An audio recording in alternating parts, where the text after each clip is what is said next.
Good evening and welcome back to the Mancunian Way. My name is Martin. I'm your host. And hey, presto! The famous five are back together. God, when was the last time we were all together like this? Casablanca, 1997. When was the last time Pat was sober? Anyway, swiftly moving on. It was Seb's fault. If anybody wants to have a look at what it actually is like to be a part of the Mancunian Way, then that's where it is. You can't even get one little moment of civil liberty and you get absolutely ridiculed for it. I felt never like want to do it behind the scenes. Parkinson working with George Best on Wednesday night. Wow. Wow. Okay. Does that mean he's getting a statue outside the swamp? Gonna need a lot of bronze. I think a Patrick statue. Anyway, let's get into it. Good evening, Gaza. It's lovely to have you back, mate. Thanks, mate. Appreciate it. It's good to be back. Despite the drunkenness and the right-wingness, the way the channel's gone late, hopefully I can bring it a bit more back to the centre. Yeah. Can I just say that Alan, there was not any widespread drunkenness or right-wingness, just the odd outbreak. The odd. It was all made in the. By the way, I just want to say, Politically motivated Tourette syndrome. Alan, the brand new owner of the Mancunian Way. Well done, Alan. It's amazing promotion for you, mate. Balls to us full. We're all out of a job now. Are you going to take us? Thank you. Thank you. Yeah, okay. Good night, everyone. Like and subscribe on the way out. Like and subscribe on the way out. Rich, what hat you wearing today? Blue Jays. These Blue Jays might be world champion. When I say world champions, just champions of an American sport with one Canadian. Gal was on about them on Tuesday. Well, he's from Toronto, isn't he? Yeah, hang on. How could he be world champions? How could they be world champions with only because it's called the World Series, Alan. I know it's a stupid name. That's what it is. Into the generic baseball. We'll be here for 3 hours. And Japanese. The big stars at the moment are Japanese. It's fucking rounders. It's rounders. Thank you, Alan. Thank you, Alan. It's rounders. Look. Thank you. We're talking about the wrong sport, so we're really going off track here.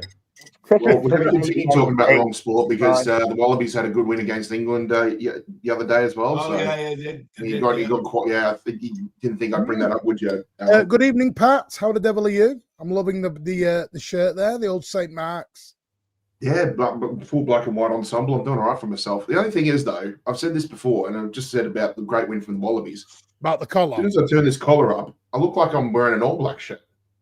Yeah, he does actually. Yeah, he does. I suddenly look like I'm a bloody front rower for the All Blacks. Anyway, big up Briggs. How you doing, mate? Hope you are well. Thank you for the lovely messages. Appreciate them, mate. Thank you for the continued support. Yeah, get involved. All Blues welcome, as long as you're not a twat. I love the way Briggsy just puts it. You're welcome, just don't be a knob. Just don't be a knob on the way in. Good evening to Martin's Thursday night stream. If you're too much of a knob, we'll have you on. Yeah. Alan started a new channel. It's called The Knobheads. The Knobhead Way. The UK way.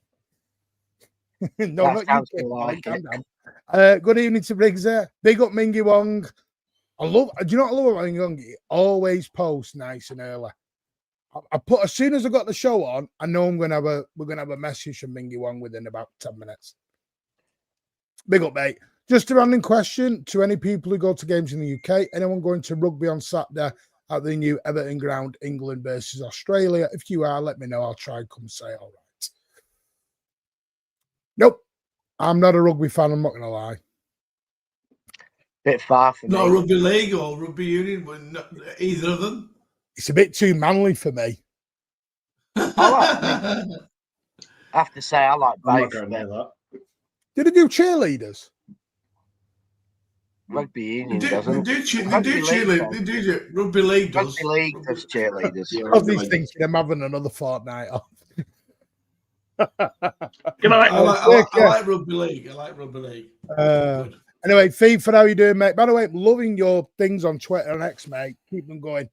Keep them going, mate. Loving the smiling as well. Keep smiling, mate. In January, let's get Cava. Yeah, you've got more chance of Alan going to the other side.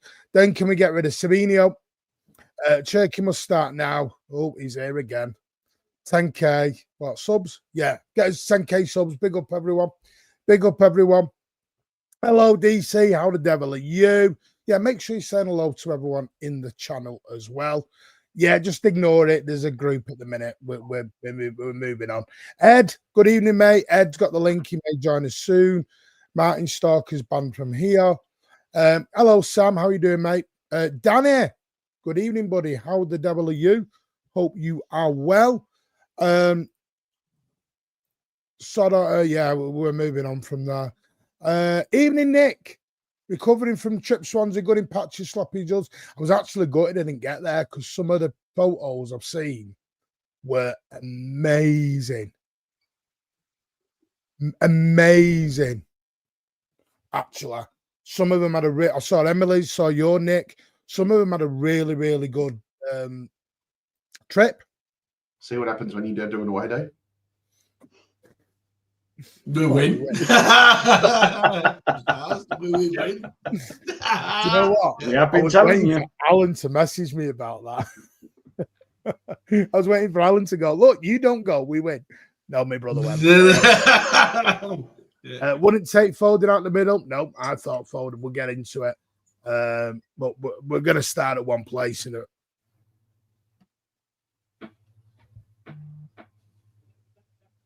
What? Sorry, that just threw me then because I thought Rich was doing more than 3 minutes. Cade, what happened to you and Bob? You're no longer a fan. Cade, let's go. Sam, hope you are here to troll. Good evening, Mark. How the devil are you? Cade, good evening. Welcome back, Ozzy. Yeah, show Ozzy a lot of love. Big up, David. Better vibe tonight. Listen, some skips, yeah, so far. We'll see how it goes. Big up, King Allen. Part of the pub is class. Does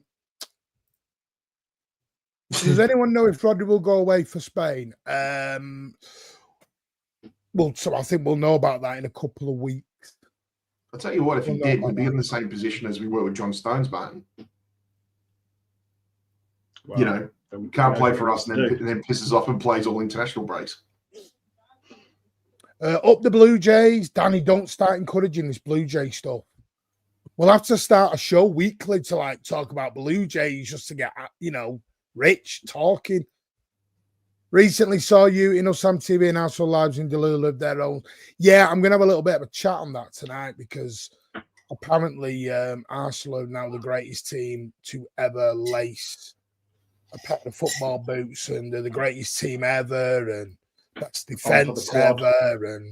And, you know, instead of just saying, you know what, we're top of the league and we're playing really well and we're the most informed team, I've got to say they're the greatest team on planet universe now that was ever created. Otherwise, I'm a hater. Love Rich's hat collection. Come on, Jays. Big up Mark Harris for the 5, mate. Gifting the 5. Really do appreciate that. You, sir, are a saint and a scholar. Thank you so much. And guess what? It's back tonight because I've found it again. I'm emotional. I mean, this is a dream come true. All these guys deserve. All these guys around here. Pat is a Kiwi. Is that? Thought it was more of an avocado. Big up, Mark. What does that make you? There's the other one. Neil, pumpkin. Pumpkin. Yeah. Hey, wait till you see me. Wait till you see me Halloween costume tomorrow.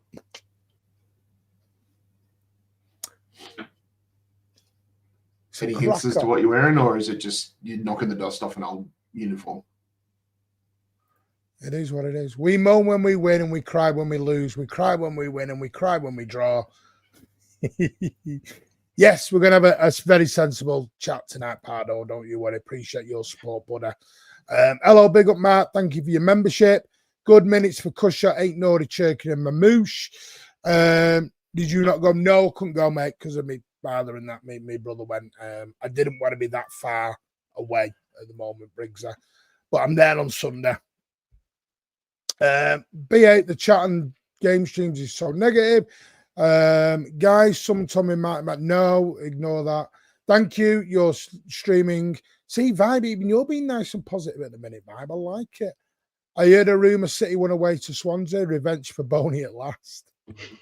Don't remind me of Wilfred Boney. Just don't. It was Alan's favourite player, Wilfred Boney.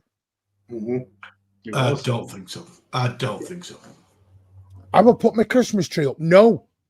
But I've heard a rumour Daps is putting his Christmas tree up now. You're putting your Christmas tree up in October. Seriously. We need a chat. Because your calendar's backwards. It's Halloween. It's Halloween, man. Big up, Magnus. How the devil are you, mate? Good to see you, Ozzy. See, look. Right, Jack. Big up the panel. Great group again. We'll get you on if you want during the week. No clean sheet for Trafford. Oh, Spike is coming in hot. Oh.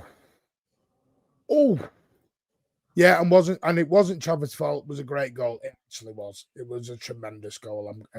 We'll get into it as it's called. Cherki Delight, City 0, Swansea 0, City 2. All happy boys. We're in the last 8. Brentford at home as well. 3 games from Wembley. My daughter just fused the house and I had to go outside. Oh, right. I thought you'd gone to your meeting. Fix the fuse box, come back at the meetings in about 10-15 minutes.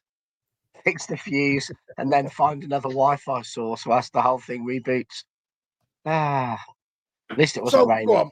Rich, seeing as you're talking, we'll start with you. What did you make of last night? By the way, did you get to watch it in Australia? Because I know you found League Cups. Yeah, it was on BN Sports. You can get BN Sports as an extension on Prime as well. Yeah. Okay. The lineup was very simple, Rich. There was a lot of changes. A lot of changes. I don't know why I put 2-0, by the way. Someone's not correcting me on that. Why did I put 2-0? Why have I put 2-0? Because that's what you're predicting for Saturday. Yeah, that was my predict. You're exactly right. I did my Bournemouth prediction in it. That's what I did. Yeah. Anyway, the lineup was not really a surprise. Can you do the lineup in an accent of Arne Slot whinging, please? Ooh. He hasn't even mastered the English language. Did you not see his message yesterday? James Trafford in net, Rico Lewis, Kushinov was back, Ake, Ain't Nori was back, Nico Gonzalez played, Mikasa played, Oscar Bob, Rain Cherki was back, Doku played, and Oman Mamouche. On the bench was Bettinelli, Donnarumma, Foden, Gabardio, Svenio, Nunes, O'Reilly, Phillips, and Johnny Stones. So, yeah, there was 4 players coming back from lengthy injuries. So, Rich, we'll start with you. What did you make of it? I thought it was a professional performance. Obviously, a bit of a shock with the goal early on. But, it was pretty much one-way traffic most of the game. I mean, the second half, the ball wasn't often out of the final third. They were defending resolutely. I thought they defended pretty well. And championship sides they've got some decent enough players. Cherki looked like, obviously it's against Swansea, so some people are going to say it's only Swansea, but Cherki looked good. I thought, Mamouche was starting to look like a bit more movement. And, you can see that we need a 6 in the side. So, you just see the difference when we're jamming someone like Reinders in at 6 and not supporting him properly versus when we play a proper number 6. So it was a good outing. I think what I wanted from the game, and we said, Pat won't remember, but we said on Tuesday, on the Wednesday night sort of preview, is I wanted games in the legs of Aït-Nouri, of Nathan Ake, of Mamouche, of Cherki. That was the really important thing, was games in the legs of the players who need it. Kuzanov was a surprise. That was good to see, because we've missed him. I think, I do want to see him at right back. So there wasn't anything really to be disappointed. It was good. Okay. How's that? Yeah, I expected the amount of changes that there were. I agree with Rich on all these points, really. It was a chance to get some of these players, as he said, that have been out long-term injuries and, get them up to scratch. And again, as Rich was saying, it was a bit of a surprise to see Kuznov start, but I'm really glad he did. And apart from his one mistake, which was very similar to when he first joined the club against Chelsea, that blind pass. Apart from that, I didn't think he put the foot wrong, really. So, and I'm not gonna hold his feet to the fire over that, because again, he's just come back from a long-term injury. So, I think people will probably think, Aït-Nouri probably was at fault for the first goal, but the same with him.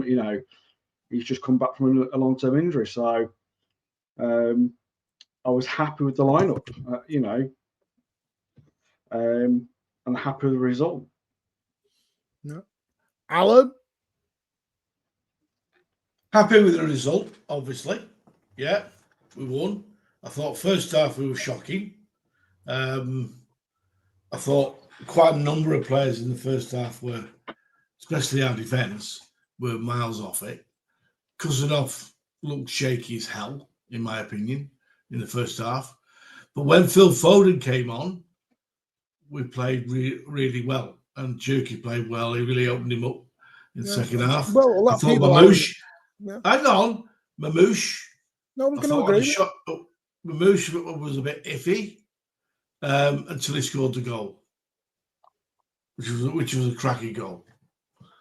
And that was my personal opinion. We won. We dominated second half, and that's fine. But first half, I didn't think we played well at all. Okay, do you think that was because of us or because of Swansea? Swansea as well. They're both. Because I'm going to say, I will say, by the way, Swansea, I thought Swansea were very resolute and played exactly how I thought they were going to play. Yeah. You know the captain's Australian. I don't get this Foden stuff at the minute. It's maybe your opinion, mate. I think Foden's not been average this season. I think he's created a lot as well, but Foden's back. Foden's back. He's been excellent. Yeah, Foden's back. I think, yeah, I mean, and by the way, but the one thing I will say, I'm actually so happy. I know I'm happy he's doing it. I'm sad he's having to do it. That Foden's family are now looking at legal action against these silly rumours that have gone out about. I think Cade was touching on it, and I'm not going to the only thing I'm going to say on it is, but these rumours about his kids having cancer and everything else that have gone around Facebook, you know, this is, can we please just remember when you're reading stuff online, please take it with a pinch of salt. Yeah. And well, I'm these are the same ones you sent me, Alan. Yeah. Hey? Foden's, but they're the same ones that you sent me. Remember, you were asking if they were real or not? Yeah, there was a few weeks ago. No, they're not real, Alan. No, and his family are taking legal action now. Yeah. Yeah. I don't blame it's them. quite disgusting what's been said and what's going on. Yeah. Yeah. What I would say about the first half is that we have to remember, you know, this team that was put together, there were 10 changes from the weekend, you know, and a lot of these players still haven't really played together that well. So I wasn't expecting it to be the performance of we're going to absolutely smash Swansea. And I'm not saying that. In the first half. I'm not saying that, but I thought I'm glad that Mamouche and Cherki got 90 minutes in because they needed that 90 minutes, a pair of them.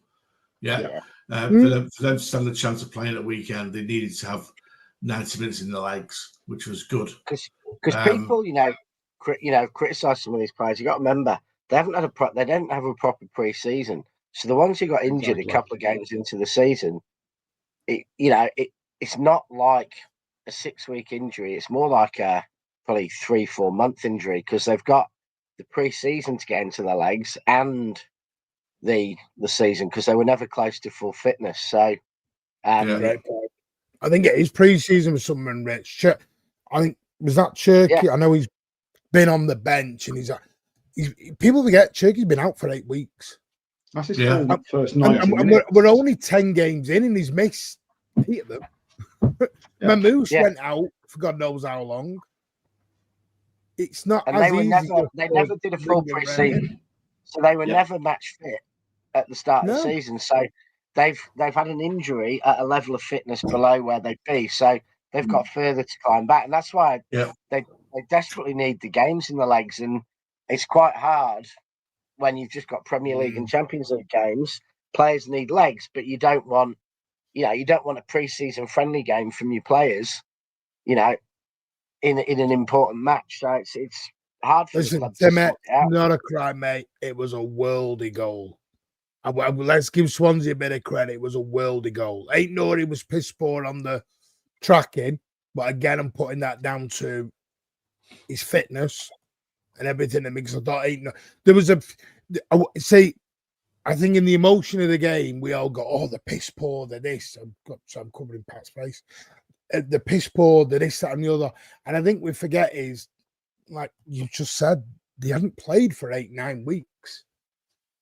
And when you're up against a very stubborn Swansea team who, let's be honest, that was their cup final last night. The ground was sold out. They're going to go for it. I think we've got to come out of this mindset of, and I think many looked at it and went, Swansea, 6-0. I thought Swansea played well first half. No, I agree. They did. But the thing that destroyed our game was Swansea scoring first. Because all that then did was make Swansea go to bank of 5, bank of 5. That's something to hold on to. See you in a little bit. Yeah, no worries, mate. See you, mate. So, it gave them that carrot to go, I ain't moving. Mm-hmm. And then just, because if you notice, and everyone goes, it's slow, it's boring. You go up against a 10-man wall and try and get around the damn thing.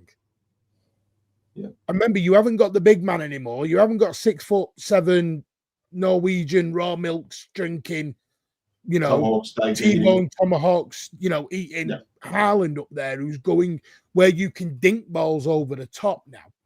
Mamouche is very different to Erling Haaland. He wants the ball to his feet. Erling Haaland, you can play the ball over a low block a bit more. Can't do that so much with Mamouche. Because they're just going to head the ball away. There was one of them in the first half. Swansea just belted it 55 yards down the pitch. I went, go on, start again. Do you know what? Just to slightly step ahead slightly, but with that goal that he scored, it very much reminded me of Aguero. Do you know what I mean? Just the way he put that, You want to get No, it's one of our goal or their goal. Mamouche's goal.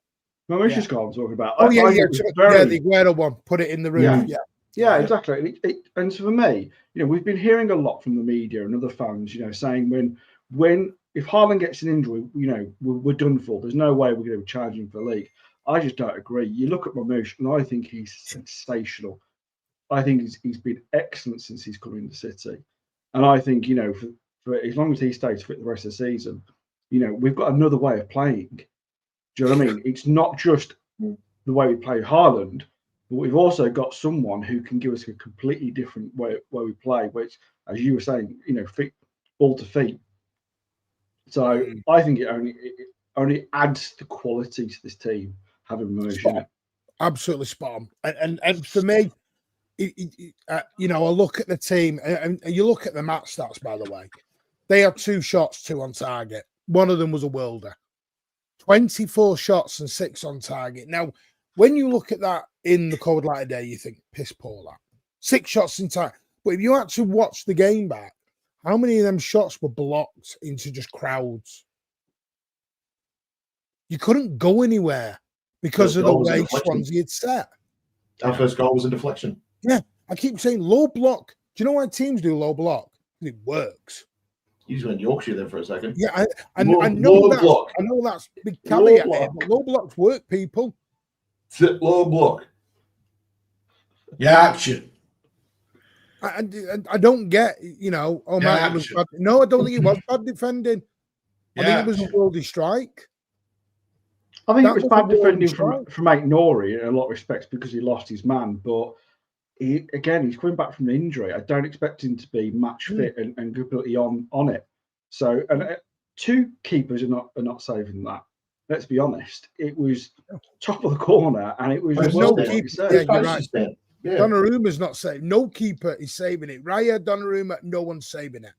No, it's just one of them strikes. Yeah, you're only give the opposition some credit. Do you know what I mean? They deserved it because they were playing well in that first half, and they deserved to score a goal. And it was a worldie. When we've got to give the opposition some credit sometimes, we can't just be it's all City and it's all their fault. It's actually Swansea did well. They got into position and they got a worldie. Congrats to them. I'll tell you what, Ozzy. And Nori's got a right job getting his place back. Yeah, and we've said that even before he came back. Yeah. I mean, personally, slightly jumping ahead, but to the weekend game, I wouldn't start 8 Nori right now. I think O'Reilly should be coming back into the game. Mm-hmm. And I think that with Kujanov as well. I think, in all honesty, we need big physical players at the back against Bournemouth, and I would be having O'Reilly and Kujanov as the fullbacks. That's quick, yeah, because we discussed this privately. People want perfection, and I get it. You want 0 shots against you, 5 goals, rip-roaring, sexy football. We all want that. Yeah. You want FIFA easy, mate, don't you? Yeah.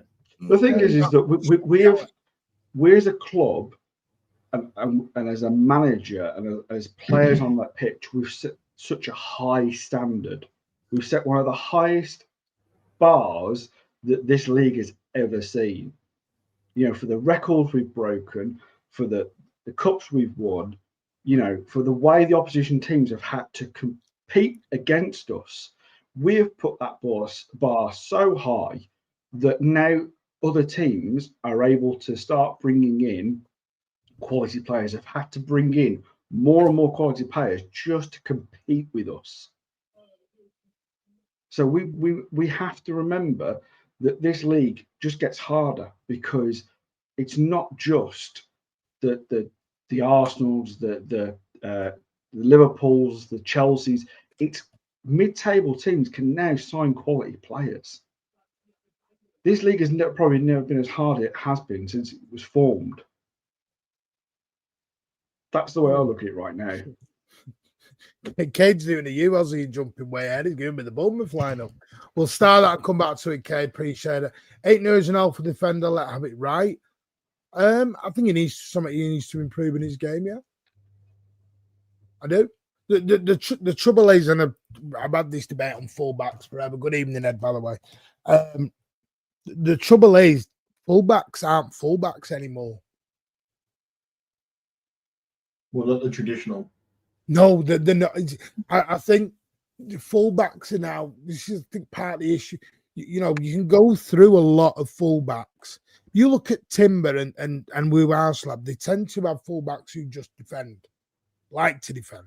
You look when they had Lewis Skelly though, at left back, he was bombing up the left hand side and assisting and getting involved in the play at the higher end of the pitch. Yeah. Although Miles Kelly is still a midfielder. Yeah, but that's why there's a lot of managers and a lot of teams now playing midfielders as fullbacks. There's not a lot of actual natural fullbacks in a lot of teams anymore because they're all trying to do this overlapping situation. It has become very... It's weird because I think that's the area of the pitch that's gone forward and the middle of the pitch has gone back to the 90s a bit where it's a bit more rough and rugged, you know, push you over, fight and battle. It's a bit weird. Football is a bit weird at the minute in terms of some of it. And they did score. You bang on, Jay. They scored a screamer. And sometimes you just... No, it doesn't stop that. No goal is stopping that, Timmer. Big up the pen on the chat. Just to touch on your Nori take. Yeah, like we also got to remember he's coming back, and I do think you saw the two sides of it though. With his through balls he was putting through to Doku. I think that's where he does have the higher upside. Then O'Reilly is his passing range and his creativity on the ball. So I think, you know, you have to see which one you prefer for the opposition that day. Right, and I pick like no, I'm not happy clapping. Bloody hell, see, I say anything that's against somebody else, I'm happy clapping. It's amazing. I think when my starting 11 only Gonzalez like start the weekend, I'll be disappointed if that was the case. I mean, listen, like you said, I saw there's a lot of people. I did it myself. I was a bit on Kushner, for example, especially when he did the, you know, the yeah. I nearly put my fist through the TV at that. Yeah, went back into what was that. But careful, man! You don't want to do that. You might have had to go. You have actually had to go to the game. No, the outcome would have been different. Game at that point. No, but in all seriousness, you know, again with Kushner, you could see he was rusty. You could see he was coming back from injury. And he's a young lad, and he had a look. He's a momentum player as well, man. He needs a few games before he starts playing. Well, I was having a look at his stats for Lons, and I don't think he'd been injured a lot. I think that was one of his first sort of... I know it wasn't long term, but what, 4 weeks long term? I don't...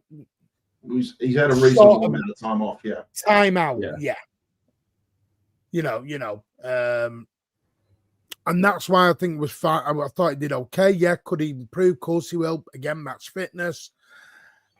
Ignore it. And with Ed, thought he was great going forward. Crap defensively. But the trouble is, like you said, O'Reilly's very good defensively. He doesn't give...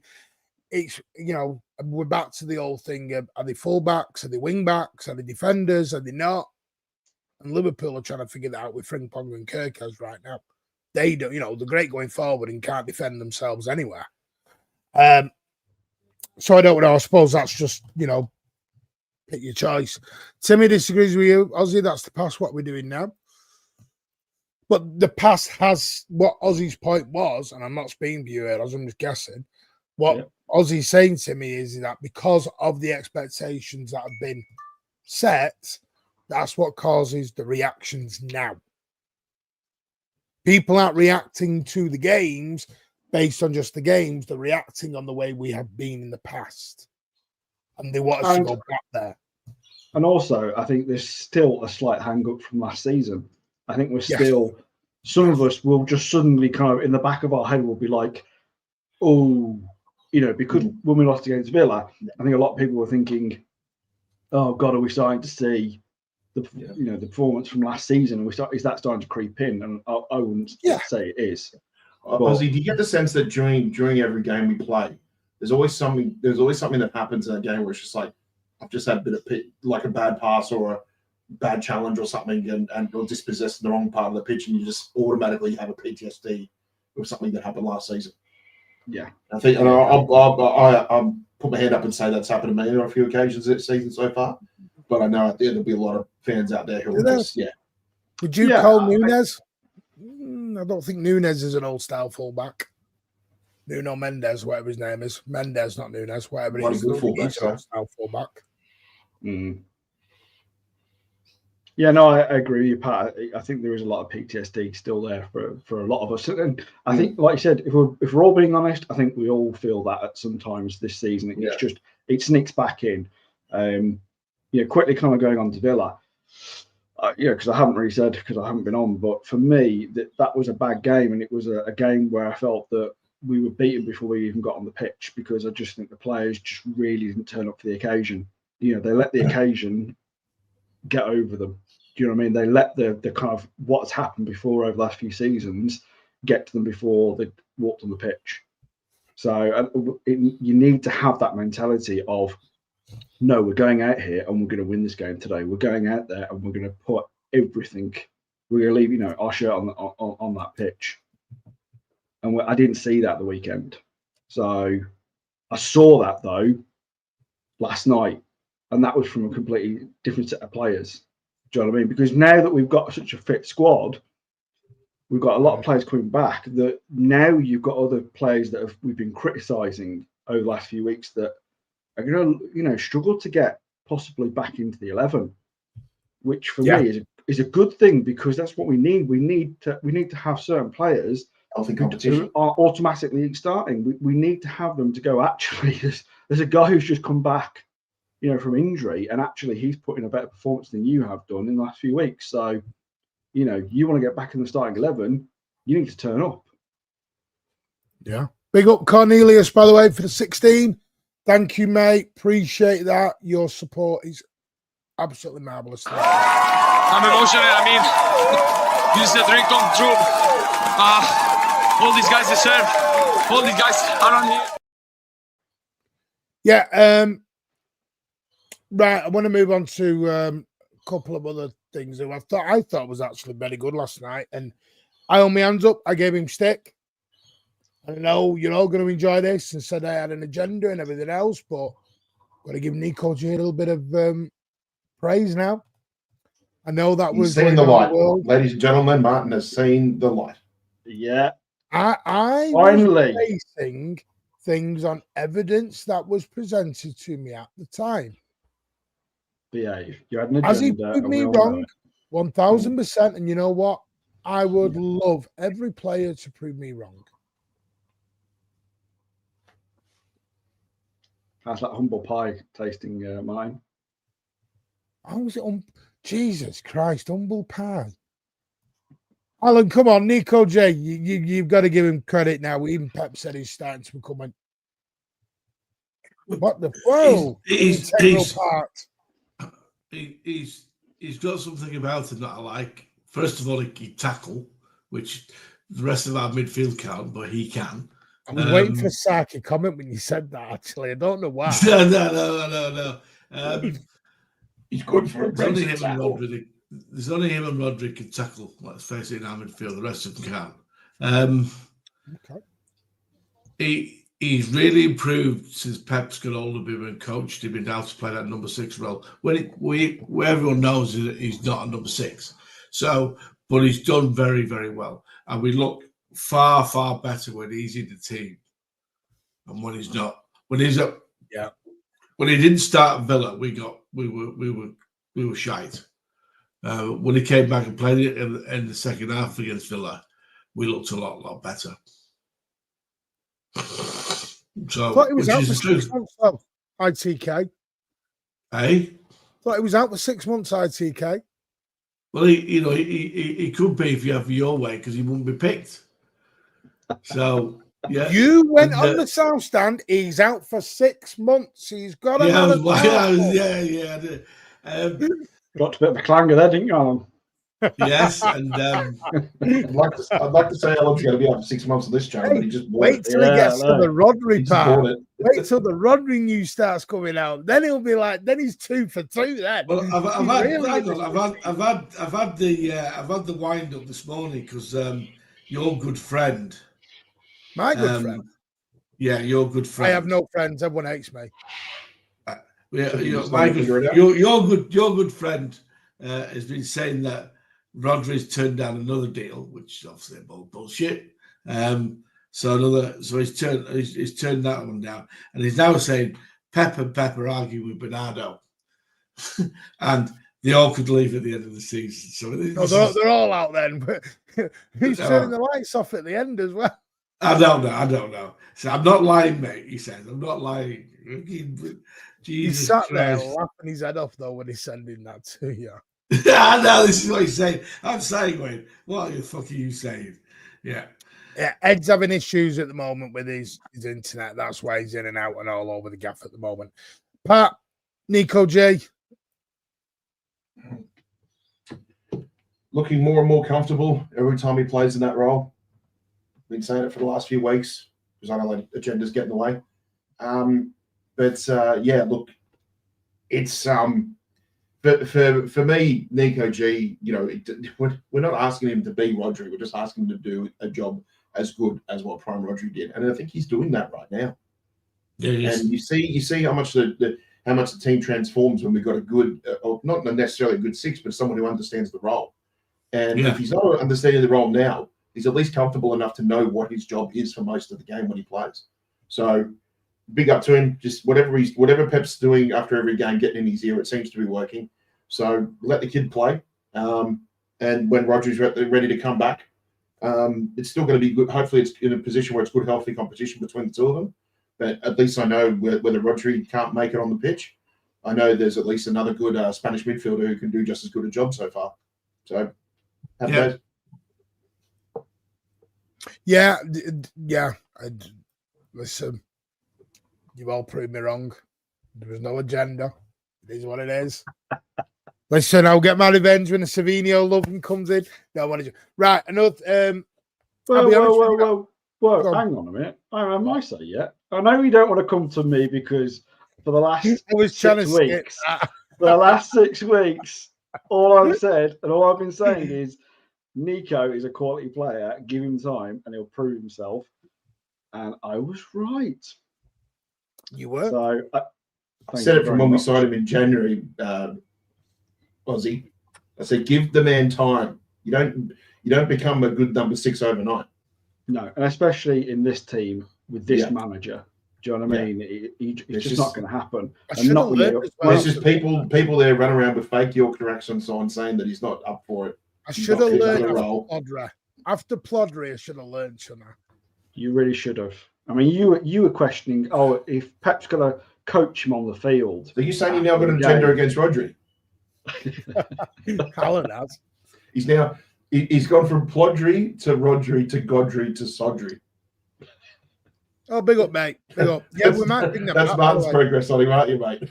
I'm looking at getting I haven't got a camera for me PS5, so if I get one, I'm gonna put a poll out next week whether people would actually be interested in me playing FIFA or me against Aussie or whatever with me, because I know we're trying to new ideas for the channel which we put out last week. Depends what the new boss says down there, but bottom right, whether he wants FIFA on the channel or not. You'll have to let us know, boss man down there, bottom right. Nico G and Randy should play. You know what? Give him 20 grand. I'm going to be honest with you at the minute.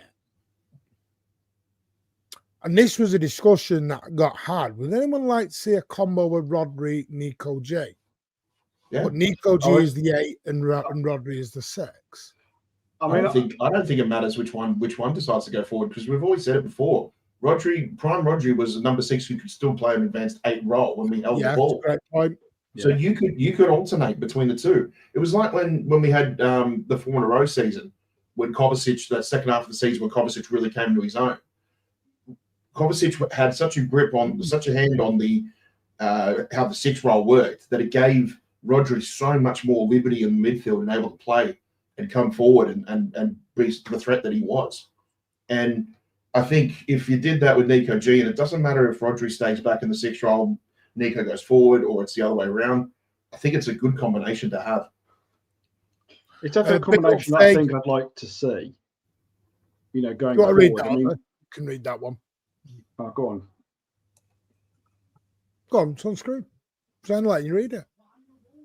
No, I was going to get my point out. You read Oh, it. sorry, go on. Sorry, I thought you were my bad. Go on, carry on. Big up fee for the £5 super chat. Gvardiol's impact changed the game. Nuri just back from injury and they all need a chance. But so many fit, they only have one chance to win a place. That's absolutely true. But it's also healthy competition for everybody as well. Yeah, exactly. I was just carry on, gentlemen. But yeah, she's spent her money. She's putting money into your pocket there, Oz. Yeah. Well, true. I need my drinking. I really do. Again, me keeping the channel together while you two bicker. Indeed. Thanks, Pat. No wonder we've what I was going to say was yeah.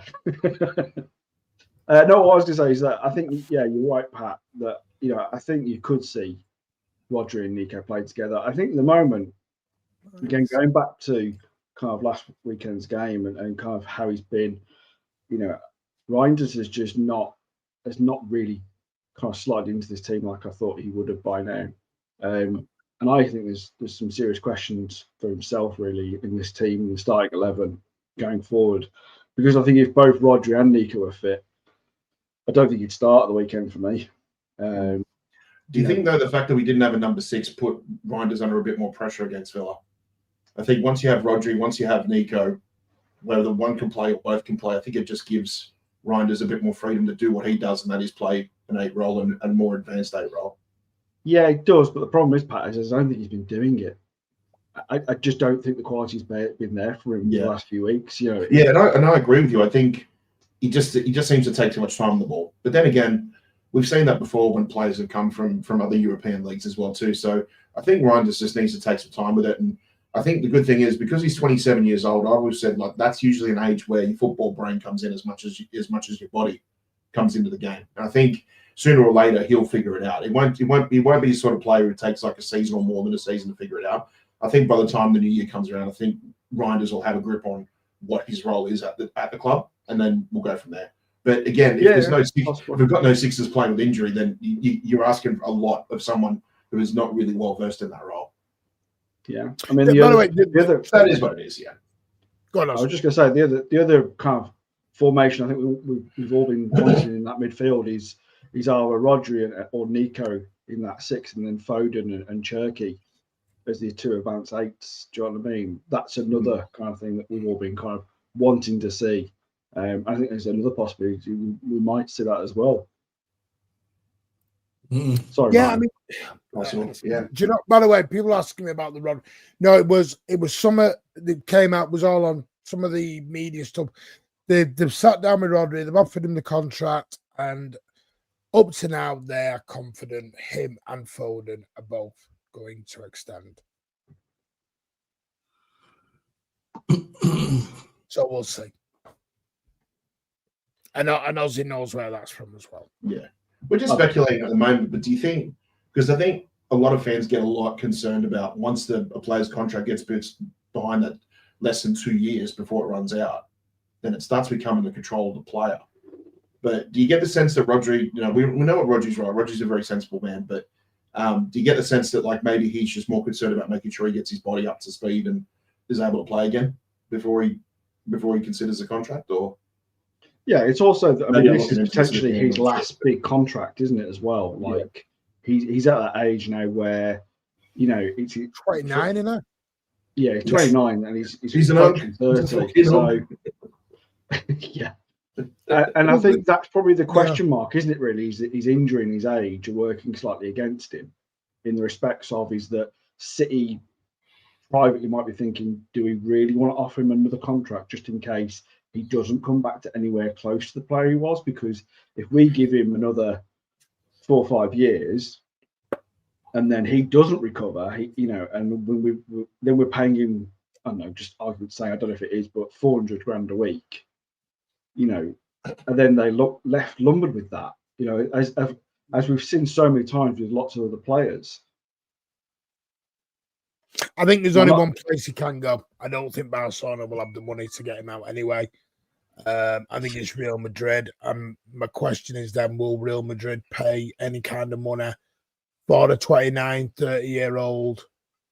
I'm not sure, because I don't think the City are going to want him cheap. They're not going to let him go out for 50 or 60. It's going to be a good chunk of cheese. It's going to be a lot of cheese for the Whopper they're going to want him out for. Yeah, I think the way Real Madrid have operated over the last few years is that they've gone for players running down their contract and then getting one on free. Of course. So they got Alaba. Anyway, we'll try. I want to go back to the Swans. Alan, Timmy was asking, can I ask you where you think City will finish this season? I personally think we're still in the middle of a rebuild. We're not the finished article yet. I think we are competing for a Champions League spot this season. Okay. That's fair. That's where I think we are at. I like that. Alan, are you willing to let your opinion change if we do what we usually do every season? Let's get better from January onwards. Well, that's fine saying we're going to get better every year from January onwards. We do. We do. But the players we've got are new, so I'll reserve that. Hey, doing new in the Centurion season, Alan. Edison, Bernardo, Sane, they all knew that, and we got 100 points. I know. How far are we behind Arsenal, Alan? Just, saying. Are they running away with the league? We've only played 9 games. I've got my house. We've only played 9 games. Arsenal have got the best squad, without any doubt. I think even you've got to admit that. Arsenal have got an impressive. I think Arsenal have got an impressive squad. There's no denying that. I think they've built a very good squad, but the problem is brilliant squad. Yeah. We've only played 9 games. I just think there's a lot more work to do to build the squad what we want moving forward. I think Arsenal have got the most informed and settled squad because they've not really they've brought in some quality players in the summer, but they pretty much had a starting 11 at the beginning of the season. Do you know what I mean? Yeah. Before bringing in all those players, so they've had a team now for a good couple of years that have been competing to win the league, and they just haven't. Yeah. They've brought in extra quality to get them over the line. Now they might do it, but they've got to prove it. And after 9 games, I'm not all of a sudden just handing them the title. Well, I've not said that. I've not said that. I said they've got the best squad in the league, which they have, right? But I personally think we've got a lot of work to do to change my mind about going for a Champions League spot. So to go for we're going to win the title, for me, I need to see a lot more from City. But again, we've lost performances. What is it you need more of? Yeah, performances. Okay. No, I hear what you're saying. I get it. I just personally, my opinion is, I think that's a bit early. Yeah, we're still rebuilding. When City have always won the title, we've always had so-so performances at the beginning, and then come to our top level, Jan-Feb. Yeah, I just think there's certain areas of the pitch that we need a lot of work doing to it to improve. And one of them is midfield, one of them is defence. I think our midfield, once you get Rodri back there, I think our midfield's competing with anyone. But it's not going to be this year. This season is going to be in and out. Yeah, but the thing is, you're presuming Arsenal's is going to have never. People are forgetting he's. I'm not. They're not going to have the same form. Between now and May. I just think our wide players are average. I'm going to be honest.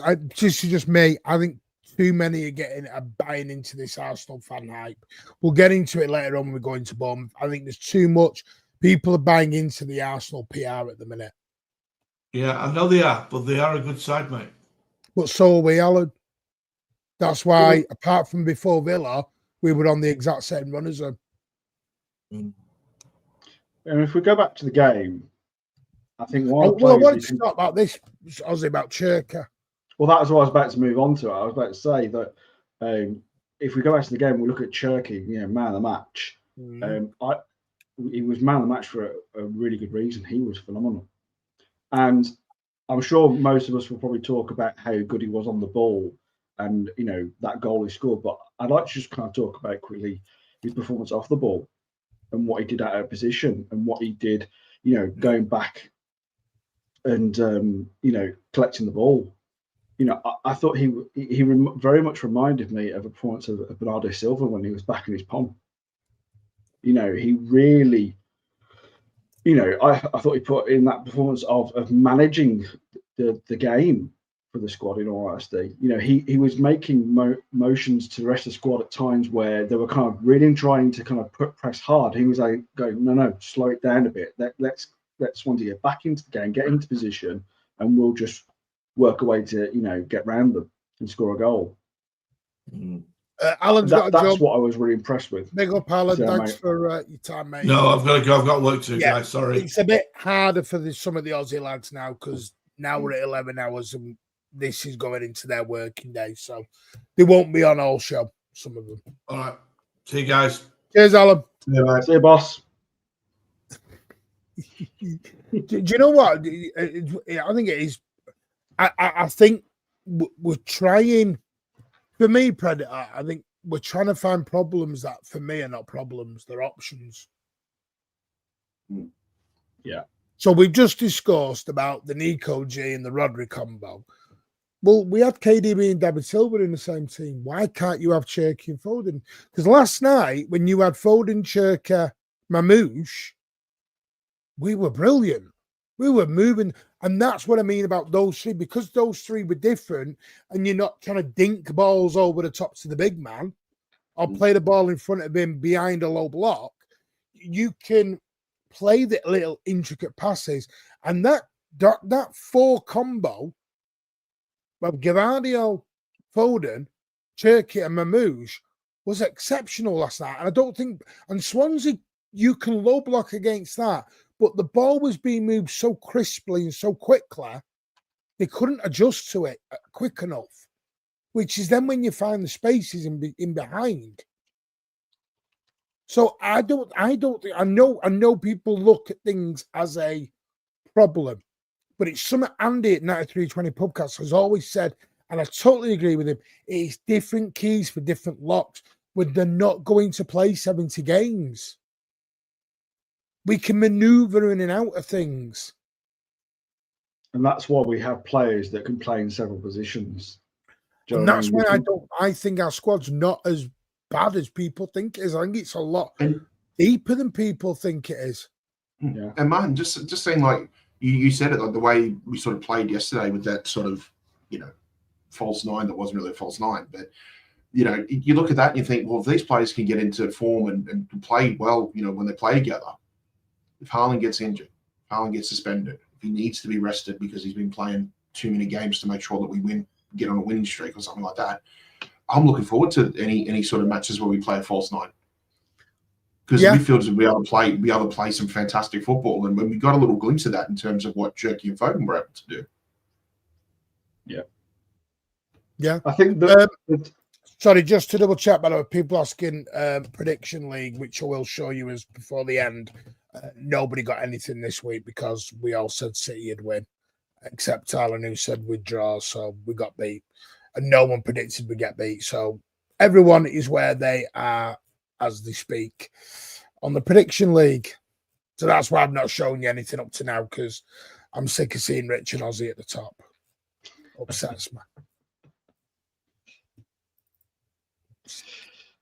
What I was going to say is that what I think at the moment is where we, like you said earlier on, like having Cherki and Foden, you know, as the 10s or the 8s, however you want to kind of play it, is the problem is that right-hand side at the moment is Bob has just not really shown up this season. Sadly, I think there's been glimpses when he first started, but I think he's really struggling. I think being called out by his international manager as well really didn't help him. He's a quality player, and what I would say in his defence is that, you know, it's his first full season, so we've got to give him time. But sadly for him, we've had issues at the right back, and we've needed more, and no one has really nailed down that right hand wing spot at all. So if you're going to have, you know, more firepower and more ability from that right hand wing, then you're going to have to possibly, to get all the attacking players in who could be informed, the likes of Foden, Cherki, and then you've got to get Doku and Marmoush and Haaland. It's then who sacrificed. Bob probably is looking like he's going to be the sacrificial lamb, because then you think, is it going to be Foden going out to that right wing, or is it Cherki? Do you know what I mean? So that's what I think just slightly kind of you have to think about is getting all these new attacking players into that starting 11, which is a great problem to have. Let's be honest, it's a great problem to have. As you said, Martin, it's, you know, having those options. Do you know what I mean? Having these different, you know, keys for all these different locks. It's what we want to see. I'm not gonna lie, Oscar Bob is. He's the odd man out right now, Martin. Yeah, I'm not. You see, I'm not gonna. You know me, Ozzy. I've always said, just because you're an academy lad, don't mean I'm gonna just give you loads of grace. But I will say, Savinho, Doku, and Bob all need to step up as well. All of them.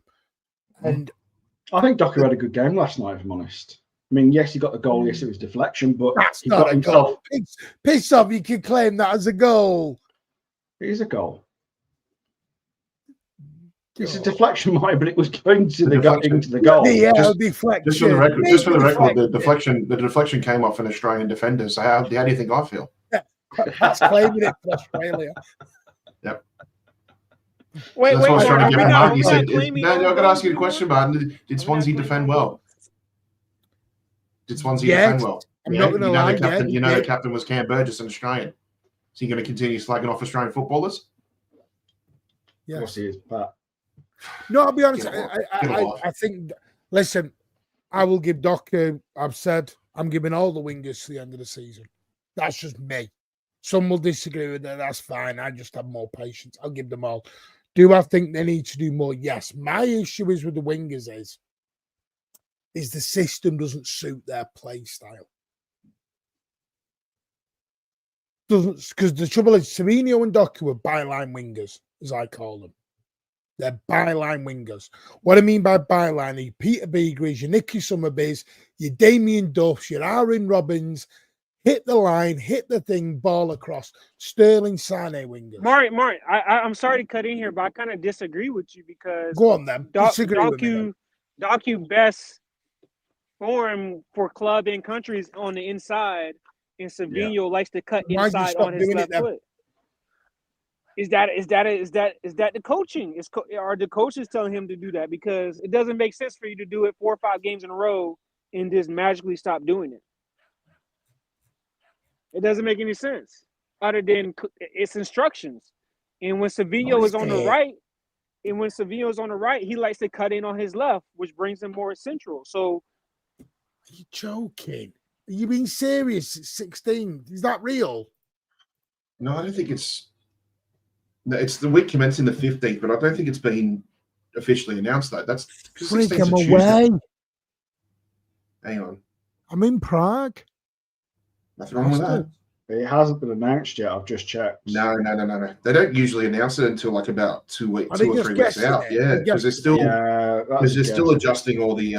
Has that been confirmed, Nick? I don't know. It hasn't. No. It hasn't been. City website's not confirmed, but a couple of people are saying 16. Are they right? I think that's because they haven't even adjusted the TV times for the. Oh wait, I think they have actually. No, because we played Palace away in the league before midweek against Brentford. Yeah, and we are playing. I think it's that's what Sunday match. They both start. Yeah, it's Sunday 2 p.m. on Sunday the 14th. So no, that game will get moved to like a Wednesday.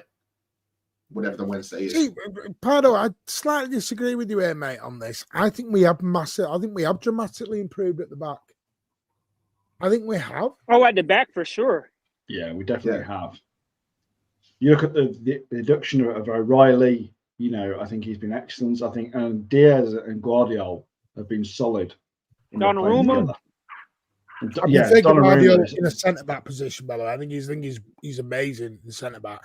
I think he was very good at left back though last night, and I know. I just like him as a centre back. He's a bit like Diaz at the minute. By the way, did you see Diaz on? You were talking about Villa, and I don't mean to come back to. Do you know he won every single header against Villa on Sunday? Diaz. Yeah. Every single header that came in, he won. He was either 6 out of 6, 7 out of 7. Him and Foden were the only players that could walk off the pitch. And at the moment, Cafunes is doing it. I can't.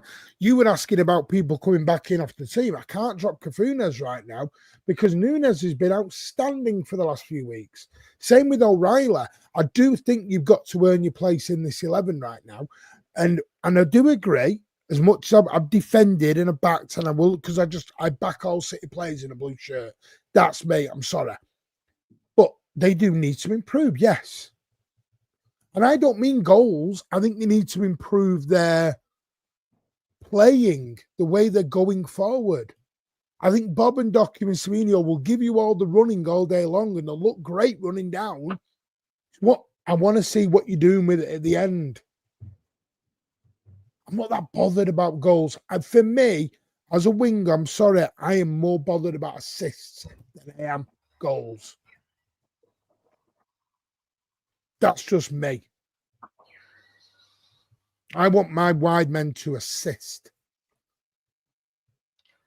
That's just me. You don't want that from your Nintendo? Well, I do. I offer really good insights on this channel. I mean, and even then, Martin, you know, 23 Grealish. Yeah. Wait, I heard the word wingers come up, and I knew that the anti-winger agenda would be coming on, so I better come and help Ozzy. So it's times. And Ed, to be fair. Oh, don't do that. It's where you head it to. Jesus Christ. Yeah. Do you know what? I get I'm sensing you're not a fan of his part, though. There's too much focus, honestly, nowadays on stats, on goals. You know, if you look at two of the greatest players to ever play for Manchester City, David Silva and Bernardo Silva, they never had massive, they never had massive stats. Players like Raheem Sterling had massive stats, goals and assists. There's far more to a player. You know, Grealish got us a treble, and his stats were probably, less than Guardiola's. So it's about being it's about playing your role in the team. And if we're winning, I don't care if there's no assists or the assists go to Ruben Diaz. If we're winning games, that's what matters. And in 23, we had players in that team without great stats. Oh, me mates here. Yeah, but Rich, we also had all-world players in that team too. My mates here. Tell you what, rattling some Arsenal fans at the minute. They're loving it. They're loving it at the minute. Yeah, I mean, I said it on Wednesday night. It's best to keep Arsenal 5-6 ahead of us till about March, and then we pop ahead of them.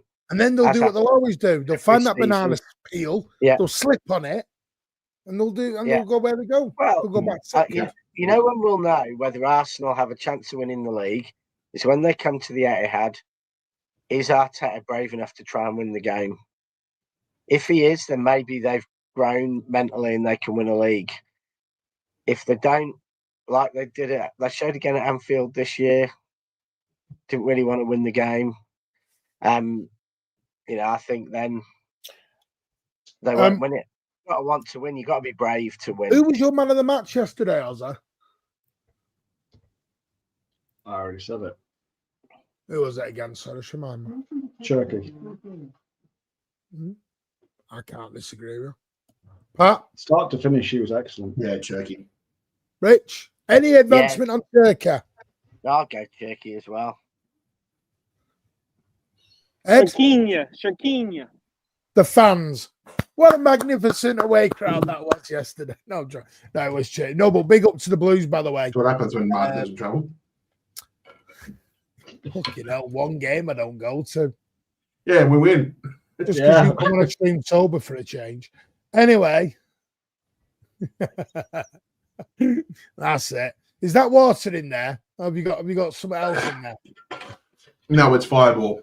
Pat, you got it. Don't listen to to him, Pat. Go to the pub again. It's class when you're at the pub, mate. You talk a lot of I sense. would, but I've got work in about 4 hours, so. Oh, that won't stop you. You had work have on to wait. Wednesday, and you still went on the piss.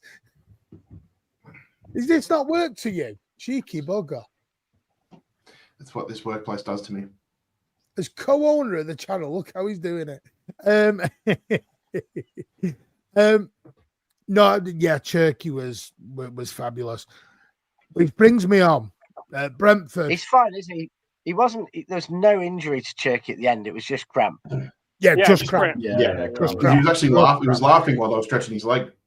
Like Yeah, after the right, goal, right. the goal He was, scored. he was holding his arm up not to receive passes. I'm going and to stuff. ask a genuine question because you started McCassie yesterday, who I thought was poor. He got lost in the shuffle, sadly, with McCassie. I think now you're into the last 8. I think, and this is going to sound awful, but I think now you have to. I'm now want to win this. I always did, but now I do. You're 2 games from Wembley again. It's been that damn. We used to own this competition for 4 years on the bounce. We owned it, and someone made a great point. We've got, like we said, we've got some young players. I want these young players to lift a trophy, get used to that winning feeling, get used to that. And I think the confidence it will give you, is it March or April, whenever the final is, you can get that over that hoop and get that trophy. It just stirs you on for the rest of the season. So I'm sorry. Now I want one of the main 11s out from here on him. Yeah, do you not think though? I think that's a little harsh. McCassie was just shoved in.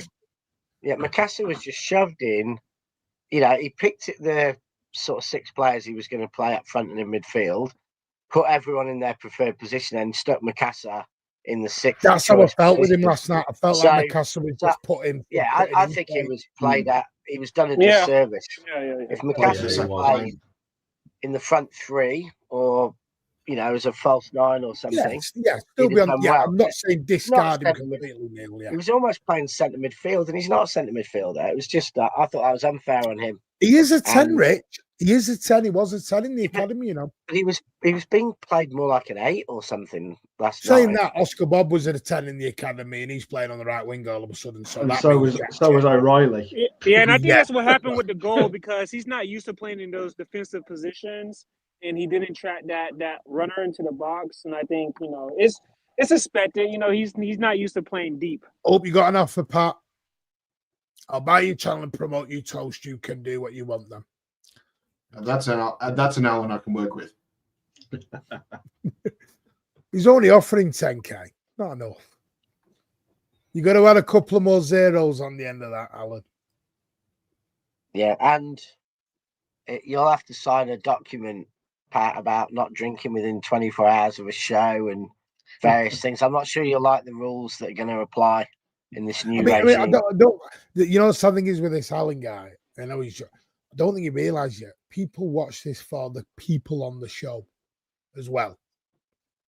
So if you get rid of us all, you can't you can't just get rid of everyone, Alan, and then just insert who you want, and it's the same channel, mate. Don't work that way. Alan, it's the Alan channel. The Alan channel. It's all about Alan. Oh, he's only removing me. You know what? You can remove me. You got a problem now. We can always remove you. Anyway, so Brentford, I would keep Trafford in net, by the way. I hope he does. One thing I do want, I want Trafford stay in the net. We actually haven't talked about Trafford for this game, because actually I thought he did really well.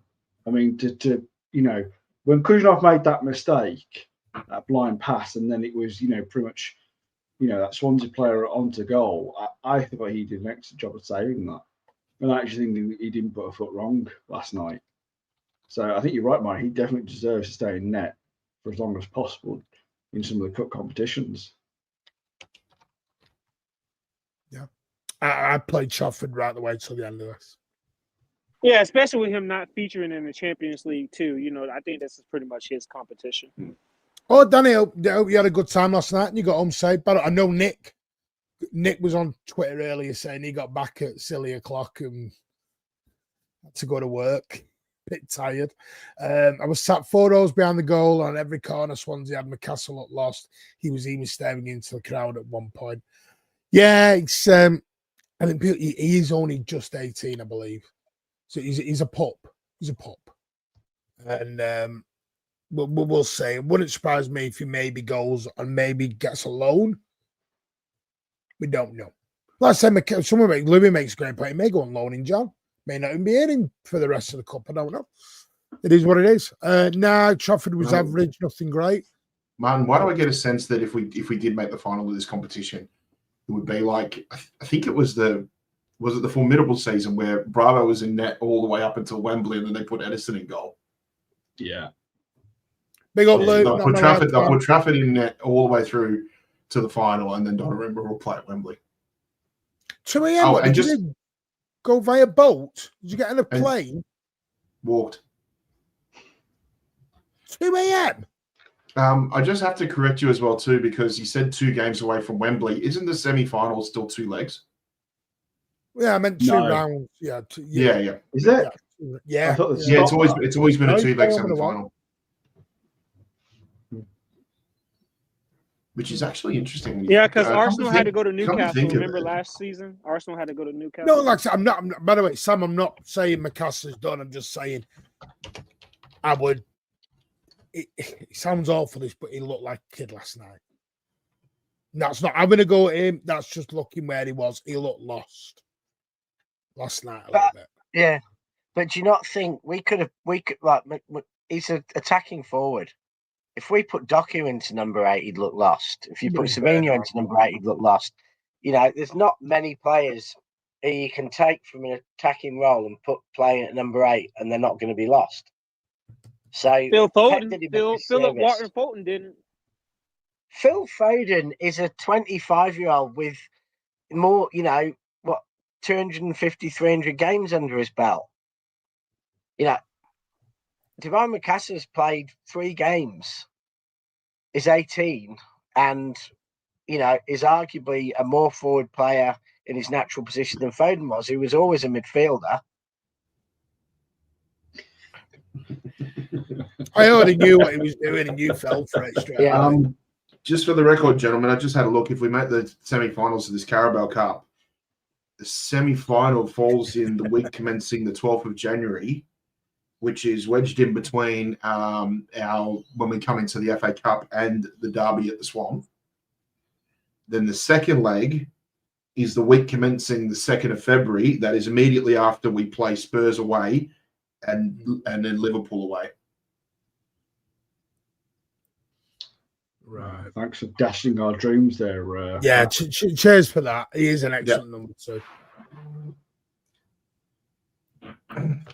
We'll see. Well, as long as Martin goes to the game against Brentford, we'll be all right. Martin, don't be a bully now. Bully me? Never. Guys, just ignore the Arsenal fan. He's after attention. Rumours that Cherki returning to yes. I think he will come back, Pardo. Go straight back on loan. Yeah, Martin, no selling under any circumstances. Unless you come out with 5 figures, mate, 6 figures, then no, go away. Speak to the lawyers. That's rich. Doku would not be lost. Doku would not be lost when? Oh, in the 8, yes, he would. Oh, indeed, right, yeah. So I think we can win it, which leads us on to Bournemouth.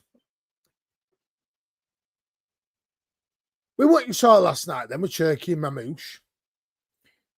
Is anyone putting them in then? I know everyone's not, because I've heard it all day. Drop the wingers, Mamouche and Cherki. One goes right, one goes left. There we go. The way they performed last night was not on the wing. Cherki was not a winger last night. Neither was Mamouche. So you can't just swap your wingers out, put them in, because who's guaranteeing they're going to play like that on the wing? And The Martin, last time we played Bournemouth at home, Mamouche do, played and he scored the goal of the season. it's like you've got to think that are you looking at your fullbacks to give you width or midfielders?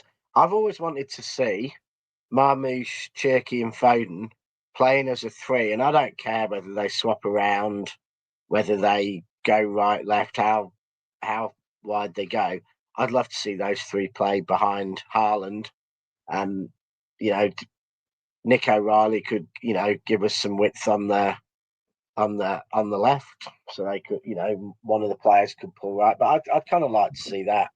But I suspect, I don't know, I can see Foden being played at 8. I can see I think it'd be crazy to bench Foden next game. I think Foden changed the game last night. But I think he could play 8 because I think he's actually influenced the game more when he's come back a bit, and he's had moments at 8 far better this season than Reinders.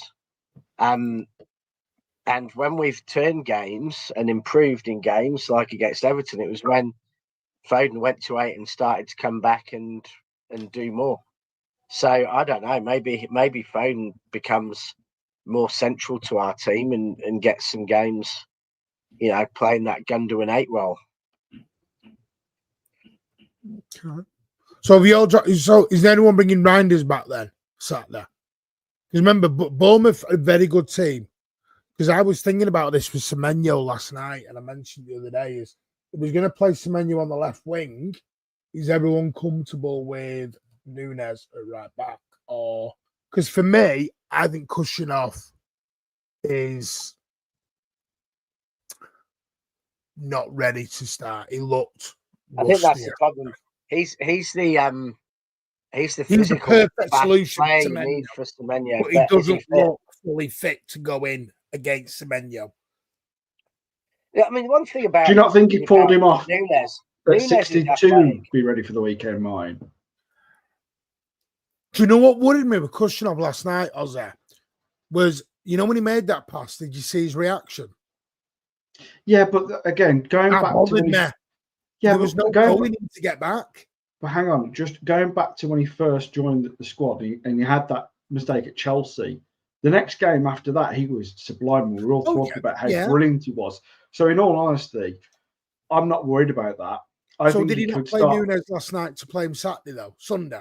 Because you could say that, Yeah, there is that definite possibility. But I do think I don't have a problem with Kushinov playing at the weekend. I think if he's fit and he's ready to go, I still stick him in.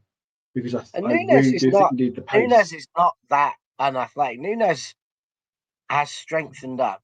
I think this season he's shown himself a lot more robust in terms of tackling and in terms of heading, etc., than he was. So I think Nunes is strengthened up, whether it's physically, whether it's mentally, and he's not slow. So it's not. Yeah, but this will be his first real test, though, Rich. This will be his first real test with a top. Well, yeah, no, but if you're talking about a player who's not fit, the drop off from Kuznetsov is not that much better than Nunes. That you're going to play a half fit Kuznetsov instead of 100% fit Nunes. They're both 100% fit. Yeah, okay, Kuznetsov. The thing is, though, Rich, is Nunes didn't particularly have a great game against Villa. Do you know what I mean? Like a lot of players, he let his head. I wouldn't go that far. I thought Diaz and Foden. I think you've been a bit harsh. Yeah, but 2 or 3 players had a good game. But you've been on the phone with Alan. No. No, I meant Ozzy. Has he been on the phone with Alan about Nunes? For me, I said about Villa when we had the thing. For me, it was a bit like one of our poorer performances in 2024. Carry on. He's got to be, yeah. If Kuznetsov was fully fit, I'd play him, but I would not. You don't bring in a player who's looking rusty, who's not fit against a threat like that. You've got to have a fully fit player up against him. And yeah, but what I'm saying is, Rich, is if he is fully fit, would you start him? But he's not. He didn't look it. Well, Neil's gone. Donnarumma, Nunes, Diaz, Gabardio, O'Reilly, Because Ruben Diaz has got to come back because he's been informed, by the way. Yeah, Diaz. Yeah, he has been. Yeah, we know the quietly centre back vocal. partnership. Yeah, we know the I centre back wouldn't bring partnership. Bernardo back for this, but I'll be honest with you, I'm playing Foden because I think Foden deserves to play. I think he has. I disagree with people saying he's having a bad season. I don't know what they're watching. Bernardo, comes that. Would you not go Nico G, Bernardo in the middle? I think I'd go Nico G, Foden. I am probably going to give Cherki on the right wing. I am. And I don't think Doku or Sabino or Bob should start. And I want Marmoush in the team. I'm playing. Do you know what I do, Rich? Marmoush on the left, but invert or narrow, bring in. O'Reilly go wide. Right. Foden in the 10. Nico G in the 6. Bernardo. See, he is going to play Reinders. He is. My back line is very simple. O'Reilly's the left back. Gavardio left centre back. Diaz right centre back. I'm probably going to stay with Nunez and then the big man up top. That is got options for movement, for fluidity. And then you've got Doku, Sabino or Bob off the bench if you need to add pace and quickness. Yeah. And I reckon that'll happen. I reckon against Dortmund, Grady will go left back. Stones will come in and we might see Cousinov back. But I think we've got to go quite tried and tested. Did you just say you put Guardiola at left back? Against Dortmund, I think he will be. No, it has to be O'Reilly. No, it has to be O'Reilly. No, got to go with Gavardio and Diaz. Stones will be in at centre back against Dortmund with Diaz and Guardiola. No, will be I totally left back. disagree with Rich. Well, it doesn't matter if you disagree with me. He looked awful. He looked it's awful. What Pep will do. It's what Pep will do. No, you don't need. I mean, we only saw that against Villarreal because O'Reilly was injured. No, I think you saw it before Villarreal. You saw it before. I think you'll see it in Europe, and I think you can phone up Pep and tell him he's wrong. I'm saying what Pep will do. I mean, seriously, sorry, Rich, I'm going to come into where's this Foden stuff coming from at the minute? About what? About him not doing anything. I can name you loads of games this season he's done loads. Because there's a load of people who just want to be angry on the internet and they're running out of targets because people are getting that, like Nico G's come good, Doku's improved a lot, and they're just looking for people because they get their self-esteem in life by bullying people on Twitter and say, let's go for Foden. I mean, it's just... People not remember what Foden did against Everton because it was Foden's pass that split the Everton defence wide open for O'Reilly to cross the ball to Ireland. It's people who are angry and don't understand football. You just have to... There's no point in engaging with it. They're looking at the stats more because they're like, he's in the 10, and right now through the season, he only has, 1 or 2 assists? See, but they're at the G&A again, and they're not looking. The trouble was, David Silva was not a GA guy. He was the pass before. He was what they now call the pre-assist. Yeah, it's David Silva made a career out of being a pre-assist guy. Yeah, and yet we had the ultimate GA man in Raheem Sterling, who got 50 in one season once, and he just got slagged off anyway. So you can't win. It's like all the people who last season we slagged off Pep for playing injured players, and then they get more injured, and he got slagged off by everyone for that. When he rested Nico G because he had an injury and shouldn't have been playing, he got slagged off for resting the injured player. So the truth is, you can't win because someone is going to moan. Whatever you do, they're going to moan. So if you have great GA, you don't look good, so you're crap. If you look really good but you don't have great GA, you're crap. If you play an injured player, you're crap. If you don't play an injured player, you're crap. It's just angry people who don't have a clue. I also think it's because he suddenly hasn't taken up the mantle now that Kevin De Bruyne has left. Yeah. But he's never been that player, Rich. I agree with you. Yeah, he's also playing a lot better than Kevin De Bruyne did in 24-25 at the moment.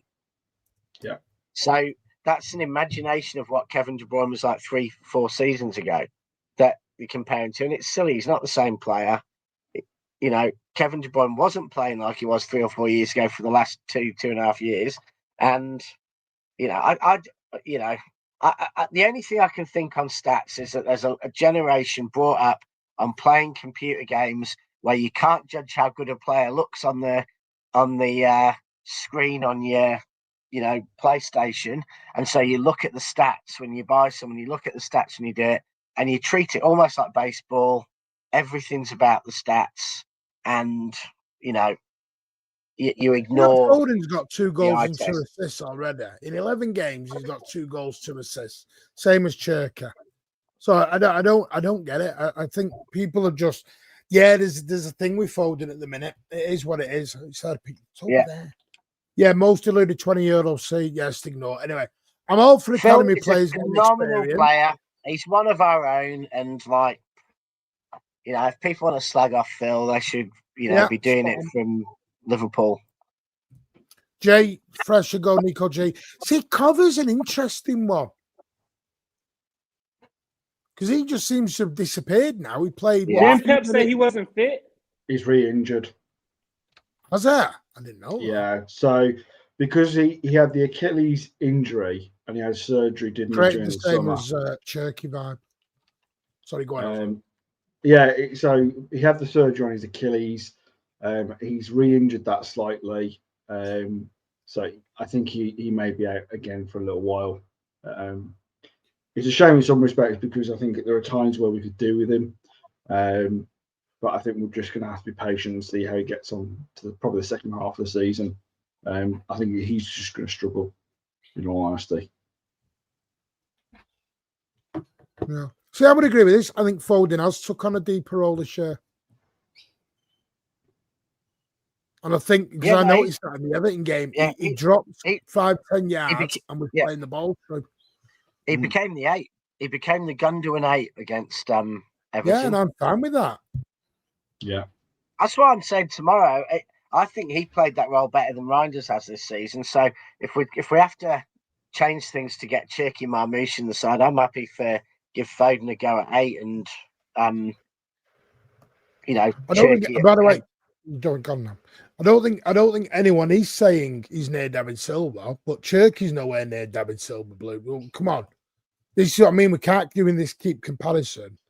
Well, hang on a minute. It was only a couple of seasons ago. He won PFA Player of the Season. Yeah, on the back of 2 young Player of the Years back to back as well. Exactly. So you know he's not crap. You know, you're watching different games, mate. You're watching different games here, Blue. I'm sure. How many PFA players of the season did Silva get? Okay. It's just it's ridiculous. Just let they play their own way, and they're going to be they're special in their own ways. Yeah. Hey, Andrew's got Tim Tams. Yeah, I just put my comment.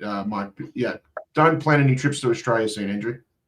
Don't get Vegemite though, Andrew, or Milo. It's like Marmite, but better. Yeah. Cherki 10. Yeah, I think Foden on the right wings and waste. Tim Tams are overrated, I have to say.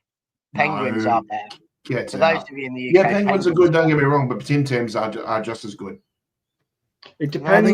Just that comment, like Foden on the right wing. It depends if Pep still wants to put Reinders in the team and have Reinders and Cherki as the 8s. You know, if you want to get Foden in, will Pep do what he does sometimes and stick Phil out on the right wing? Don't say I want to see that. I'm just saying if I don't know if you can do that in this game though, Oz, is because with I'm not saying this game, I'm just saying in general. Yeah, Ed. I'm just saying for like this game with their winger threat, I don't think you want your fullback to be high up the pitch. Sorry, I'm just getting rid of some people. You know, Kostakov, an official that got made 2 minutes ago. So I'm just getting rid of some people. Well, you missed the marketing opportunity there, didn't you? Yeah, it wouldn't help if they were. By the way, I can see when they created their accounts, and they were created on the 30th of October at 22:03. Yeah. Thank you. Try again. You can't win. Mum used to say that up the big toe kid. Yeah. Blue Hearts mentioned something, and that is, a bit. Do we have to do anything to set up for the opposition? Because I think for most people, if you're looking for a surprise package in the Premier League this season, I think there's two surprise packages. One is that even though a couple of us had said we didn't think Liverpool would make the top two, they've been awful, and it's been surprising how Liverpool can almost look worse than City last season. But Bournemouth, I genuinely thought when they lost Cherki and Hyson and who's the other guy they lost, their team was ripped apart. They've hardly got any. They haven't got much money. They're playing in front of 13,000. What a manager to get! I think it just shows how damn good of a manager rebuild the team with the money they did. Big up out and door. play like they are this season. What a manager, Bournemouth, and they're going to be fast. They're going to be hard. They're going to be, what they played 4-2-3-1, I guess. Now, they're going to be hard to deal with. They've got some good players, and they seem confident. They seem to think they can beat anyone.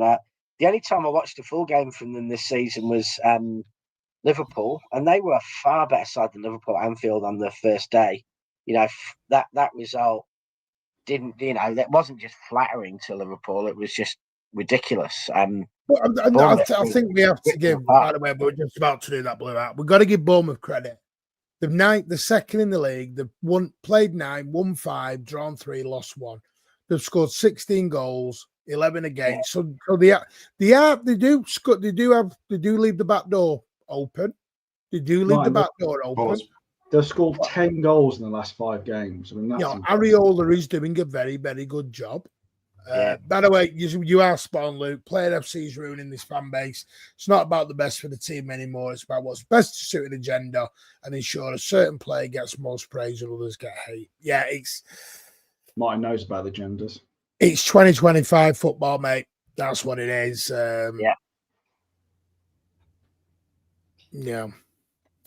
Right.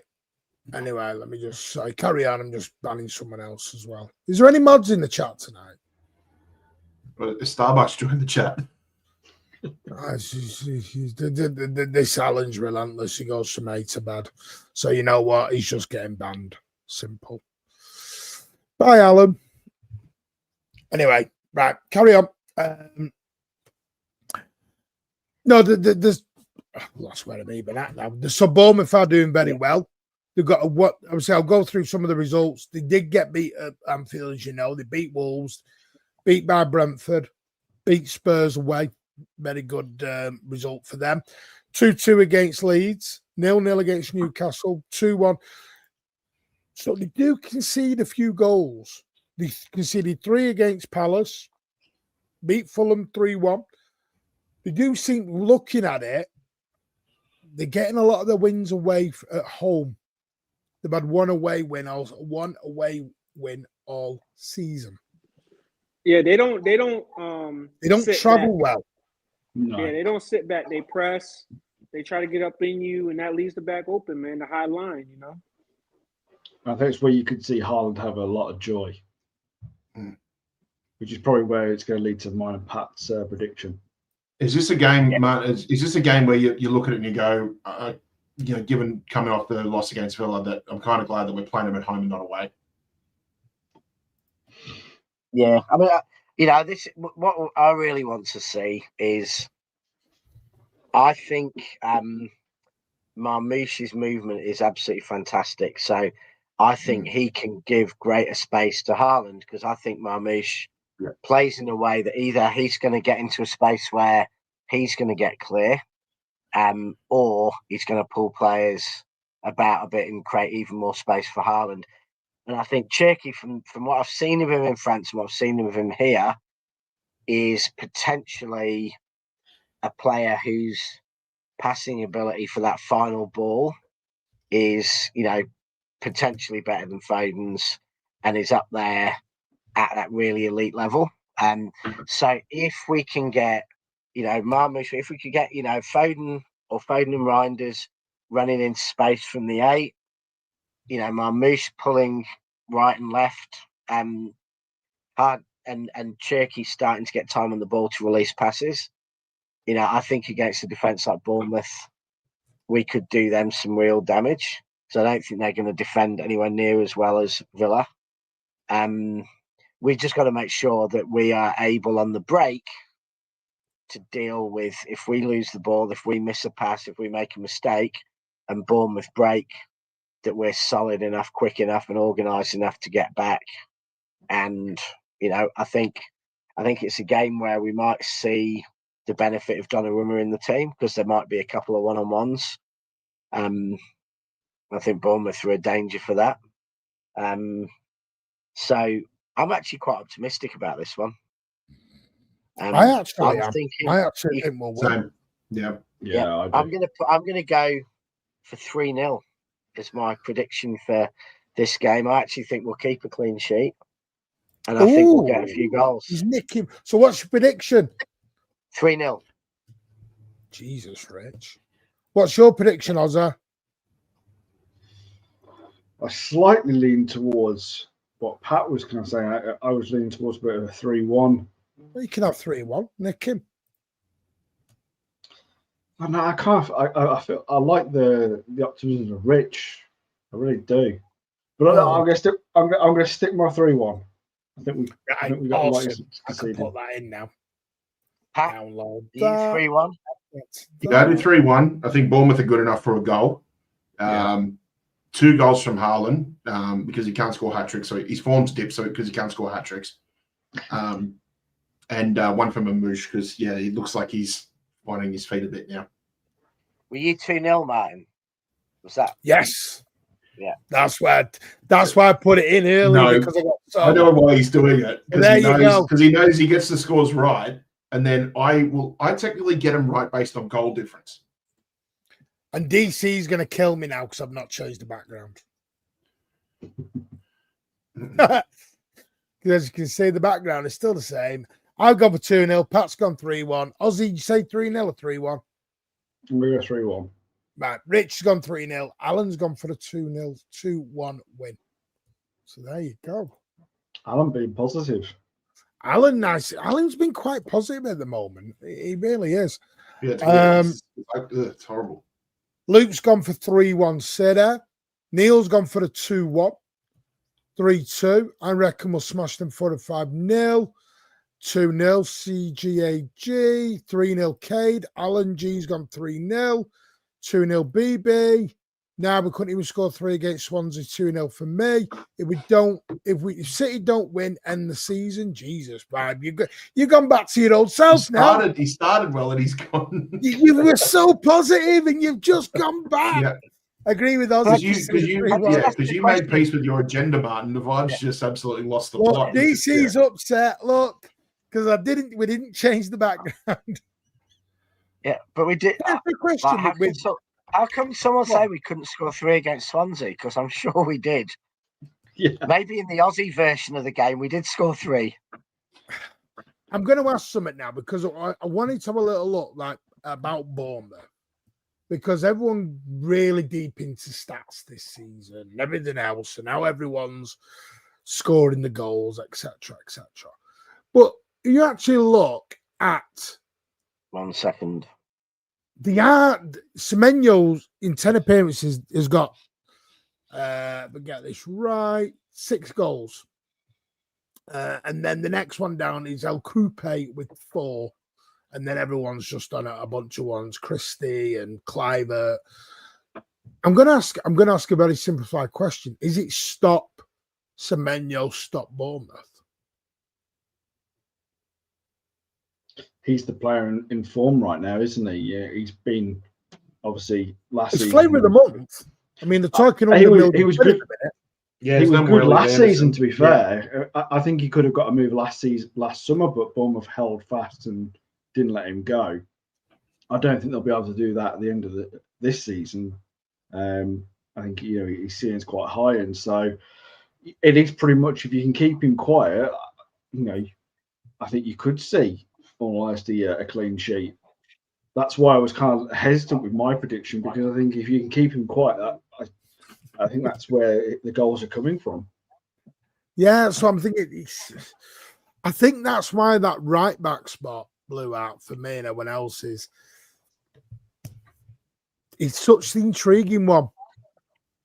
And now, the more I keep saying it, the more I'm thinking, yeah, Kushinov, but over Nunes. I think if Nunes is Kushinov doing good at the starts, moment. I think Doing it's good. a clean sheet. I think if Nunes starts, that's my worry because he still has that ability to just have a flaw, especially against someone who's got serious pace. I think the physios and Kushinov will make that choice. They'll know whether he's fully fit. If he's fully fit, Rich. then He's I fully think fit. he I'd plays. start him. Yeah. But is he? I don't know. I'm just looking, you know, they played Forest at home, and their lineups are quite. They tend to go for a 4-2-3-1. Yeah, but Clivert can get you a goal too, guys. Don't. I know he Clivert more in. like the 10. Is he more like? Because by the way, you've got Tavernier on the other side as well. Solid player. Yeah, that's been. I mean, Ashkun's just gone, fuck it, I'm starting Kushinov. Martin Bournemouth sitting Savannah 11 off from open play. They're really good. No, I agree with you, Preddy, but once they do like to leave that back door open. They do. They're conceding goals as well. And I genuinely believe we are getting stronger at the back. I agree with Pardo earlier. I think there's room for improvement. But, and by the way, I do think the Bournemouth manager, his name's gone out my head now. What's he called? Ariola.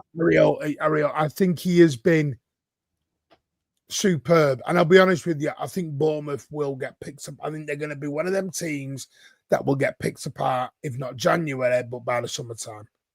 I think Semenyo will be gone. I think Kruips will be gone, and I think Ariola might be gone somewhere else as well. It's hard to see how long. You know, same with Glasner at Palace. Like, the job that Glasner and Ariola have done is just exceptional. It's hard to believe there isn't going to be a vacancy at a top team that will take them. See, there's a good question.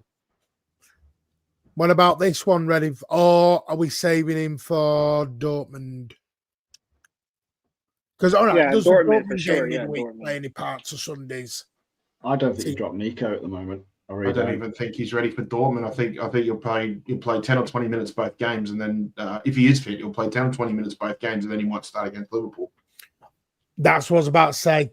Can you just throw a cold Rodri into Liverpool, Pat?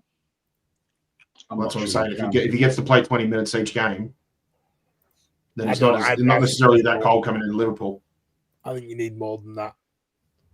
I think just with the way Nico G is performing at the moment, I think it's his position to lose right now. You know, I really do. 2 games a week, but Aussie 2 games a week. You're not going to be able to play Nico G 80 times this season, so he's going to need.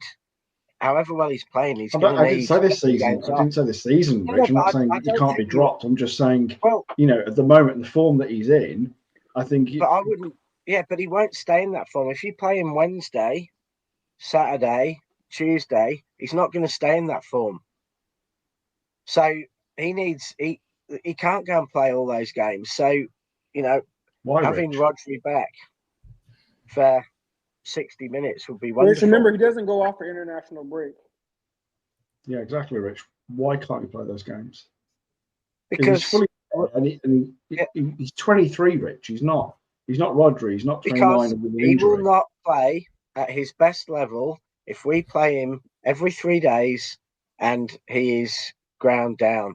He's, you know, we've won leagues because we don't go. That's what Liverpool do. They have a player who's good. They play him 80 times in the season until he gets injured and injured again, and his career's over. The secret to City's success has been we haven't overplayed our players until last season when we did, and it was a disaster. So that is our secret. So our secret is we've managed to get enough rest into those players. Nico G is vital. Nico G is absolutely vital to our season when we can't trust Rodri. So giving him some time off, you know, even if he plays half a game or whatever, this weekend will make a huge difference to the entire season, and it will make a difference to his level. The thing is, though, is you say, like, we don't do that to players. We did that to Rodri. We played him for how many seasons back to back? Yeah, He and was what happened the to him? He player did it- played most games all the time. Yeah. I'm not agreeing with you about like and you we can't did it to De Bruyne. continuously. Yeah, You can't we did it to De continuously Bruyne, do that and we're in season after disgrace. season. But what I'm saying is that you can do for 3 games, Rich. I mean, I don't see the You problem can, with it. but then you have to play him against Liverpool because you haven't given Rodri any game time. So then it's 4 games. Then you've got to play him No, no. midweek in the next What Champions I'm- League game because Rich, what I'm saying is that you can start him from all those 3 games. When he comes off, if it's after 60, 70 minutes and Roger comes in, as Pat was saying, for the last 20 minutes of the game, I'm fine with that. But what I'm saying is right now is that you can start him back to back for 3 games. When he comes off, that's up to Pep and himself. Yeah. But what I'm saying is at the moment, you can start him. He's earned that chance to start all these games because he's in form and he's not injured. I think you're throwing the Liverpool game away. I think Rodri comes back from Dortmund. Stones comes in versus Dortmund, and a few of the players get a proper rest. So they're not playing 5 games. And we've got a team going into Liverpool where a number of them have had a game off. We've had our opinions, Rich. That's what Pat and Ed think.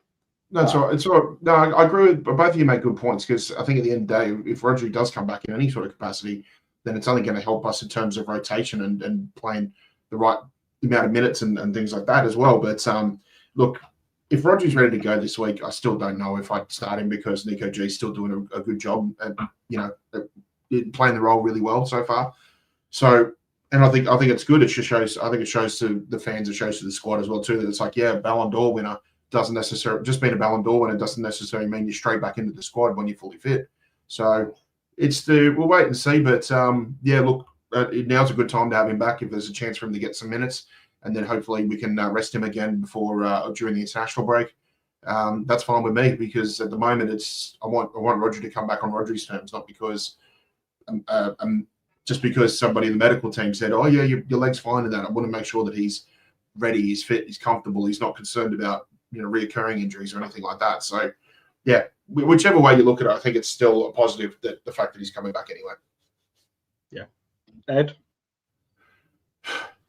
No, for me, I think Pep said it, over the weekend, right? That he, well, not the weekend, but recently, that Nico G is fundamental to us right now. What he's providing on the pitch and his, defensively keeping us solidified. You do have to rotate Rodri back in there, but we understand the club is being cautious with him. So I wouldn't start him against Liverpool if we don't see him. I know Pat is saying 20 minutes, but I think he'll need more than 20 minutes if you want him starting against Liverpool. So I think Dortmund, Dortmund will be the test. Yeah, I think Dortmund's when Rodri comes in if he's fit. Yeah, I agree with that. It's a shout, yeah. As long as John Stones is there, that's all that matters. Yeah. Ed, can you just type in the comments to me? Sorry, mate. By the way, just so you do know, Bournemouth have never. You're all going to kill me for this. I know what's going to happen. You're all going to come after me with your pitchforks and your torches, burning effigies of you in a Joker's outfit. They've no one. You know what we always say, Tottenham, Hoodoo, with City, etc. We tend to give Bournemouth a slapping. They've never, ever got anything but a good hiding at the Etihad. They're not so much as hiding what they used to be, like early days when they first started the Premier League. Well, 4-0, 3-1, couple of 2-1s, 4-0, 6-1, 3-1 last season. So they do tend to get a good slapping. Yeah, and I know. So this is why I was trying to stay away from it because everyone was going to go jinxed. I know. Yeah. You go into the game. There's a bear shit in the woods. Look. You can't say it. You can't ban me from the Etihad all of a sudden. I'm trying to get banned. People are trying to ban me on YouTube and now trying to ban me at the Etihad. Well, after that show the other week, you're definitely not allowed at City Hall, that's for sure. Should I just go and support another booking team? Is it just easier? Go back to Chelsea. Pitchforks and effigies. Yeah, Stockport County's expanding, aren't they? Standards. I'm off to Real Madrid. Yeah. They weren't happy. You're way too happy, Clappy. I'm genuinely just saying it though. They've never got anything but a cold. They've only ever beaten us once in their entire history, haven't they? And that was 1989. That was last season. No, it was 1989.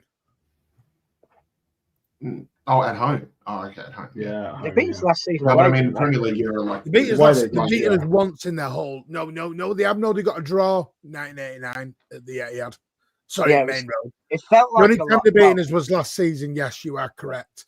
And There was that's that what game started in out 89 when we were 3-0 up and they got a draw. That felt like a loss, but yeah, but with Rodri, I think. Yeah, I wasn't alive. I wouldn't know. I don't want to rush him back for Liverpool. I think Nico G's shown enough that I'd rather not rush Rodri back. Yeah, definitely. I know there's that thing of getting back for Liverpool, back for Liverpool, back for Liverpool, back for. I get it. he's coming back in his own time. Yeah, It's made pretty clear. Rodri's coming back on his own time, to be honest.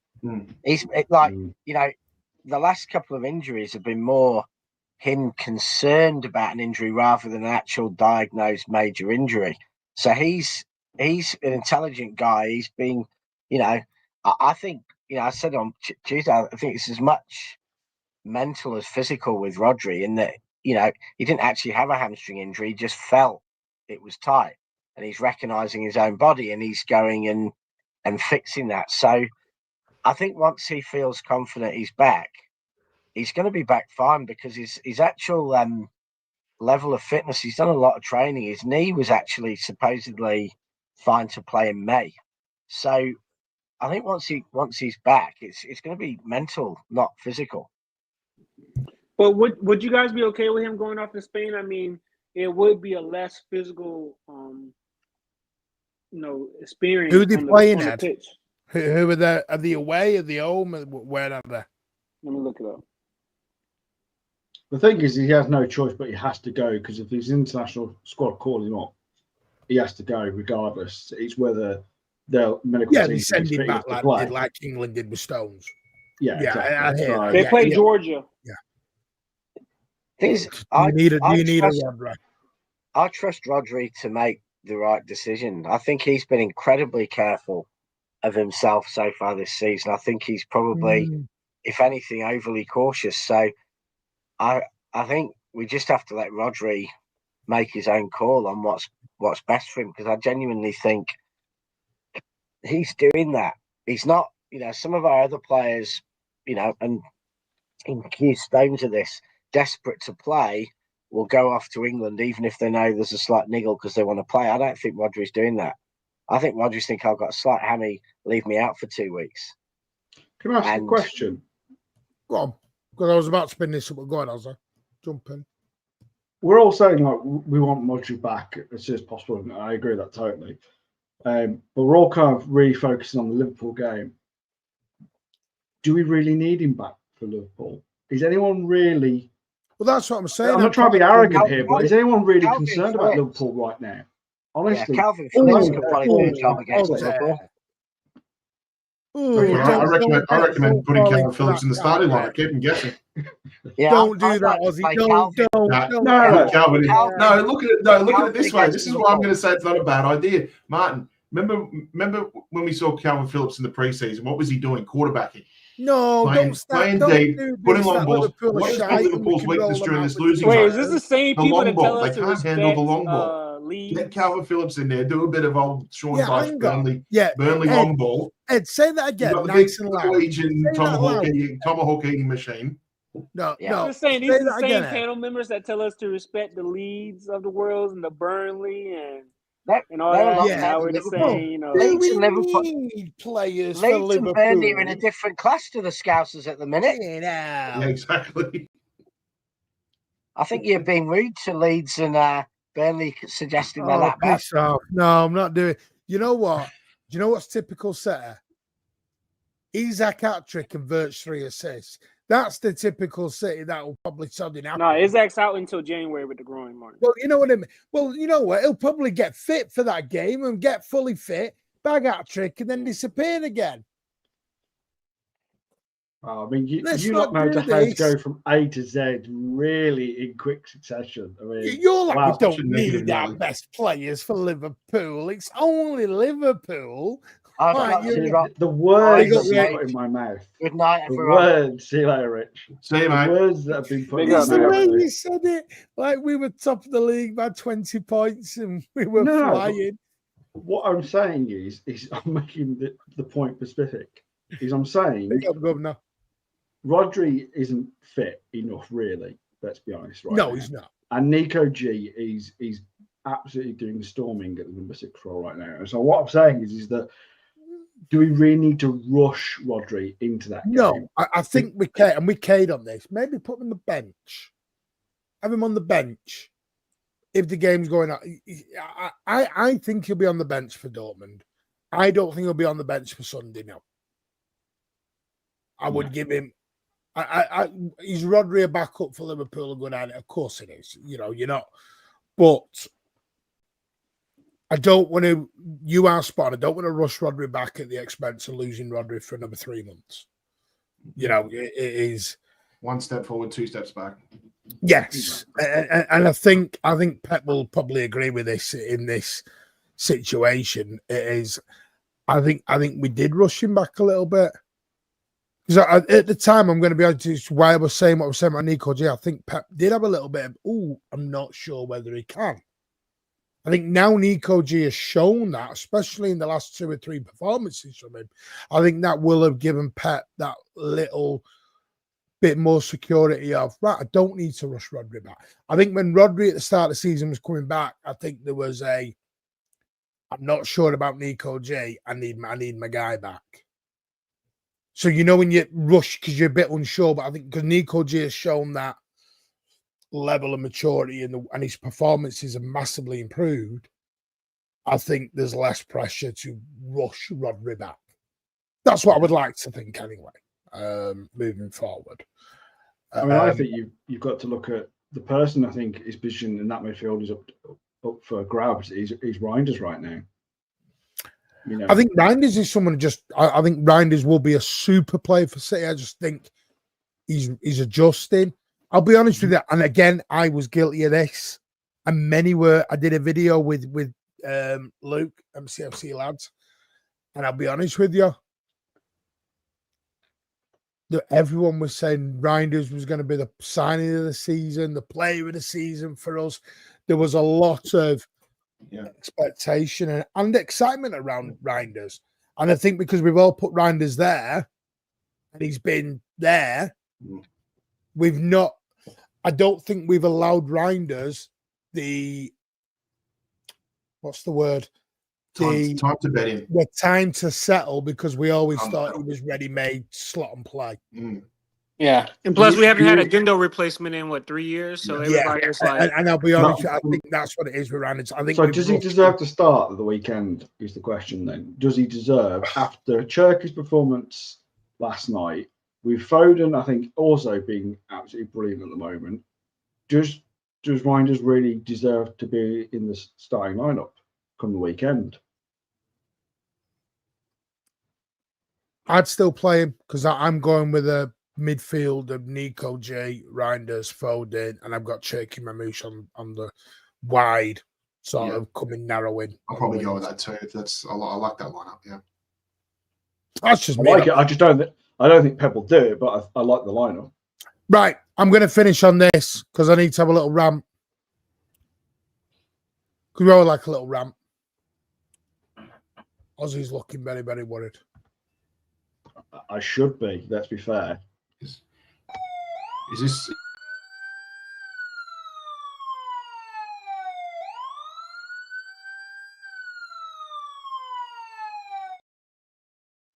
I know that's Rich's, but to be fair, we haven't got one for mine, so we need one. Do you know what I mean? Is this you going down swinging before we go into new ownership? Yeah. Yeah, I'll address that. I'm going to address that at the very end. I'll address it in a very mature and adult way.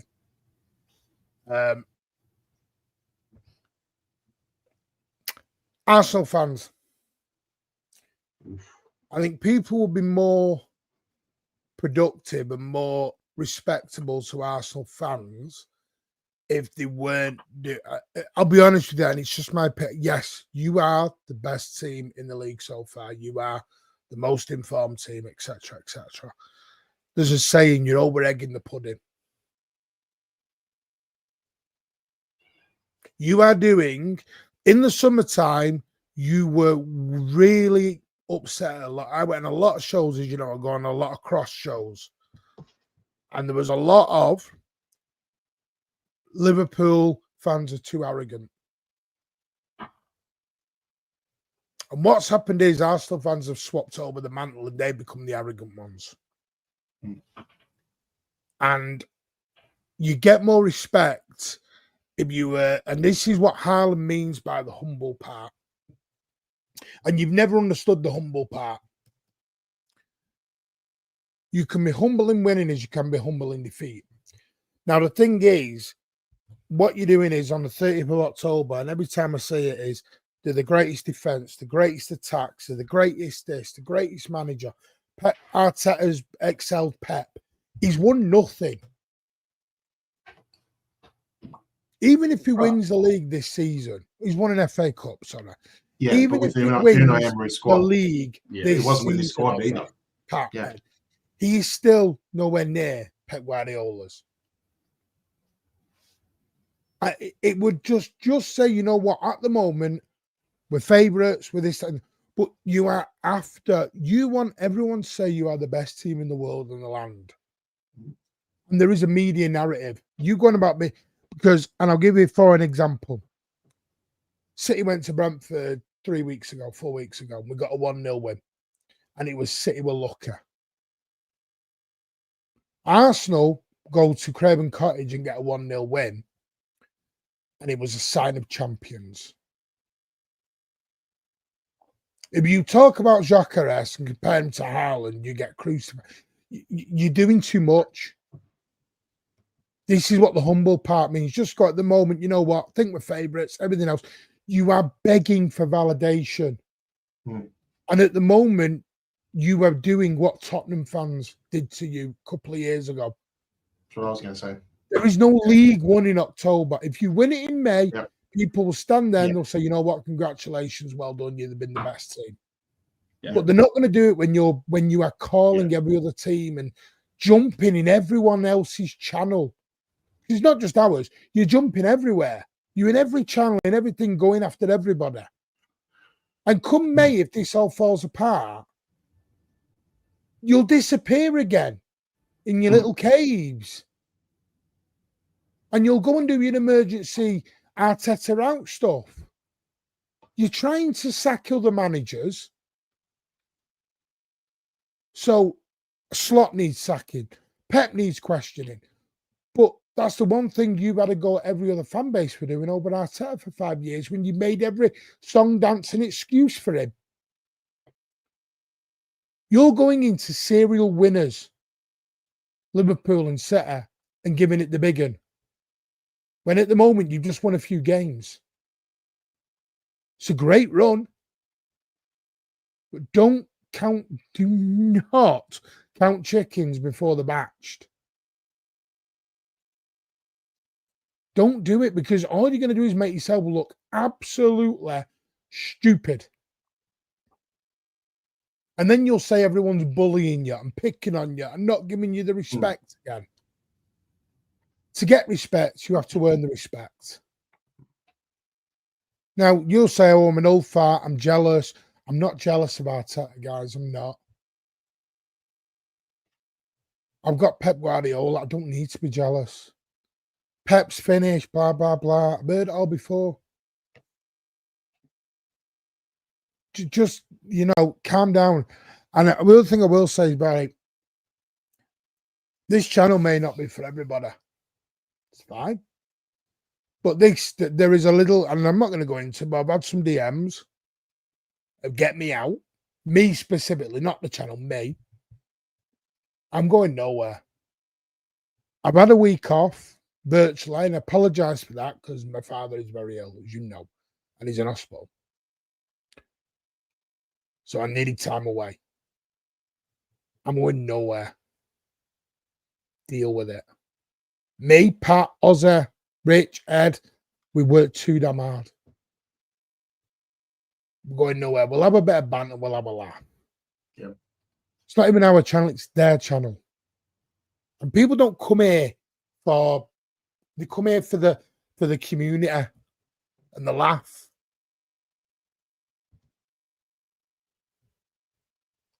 So it is what it is.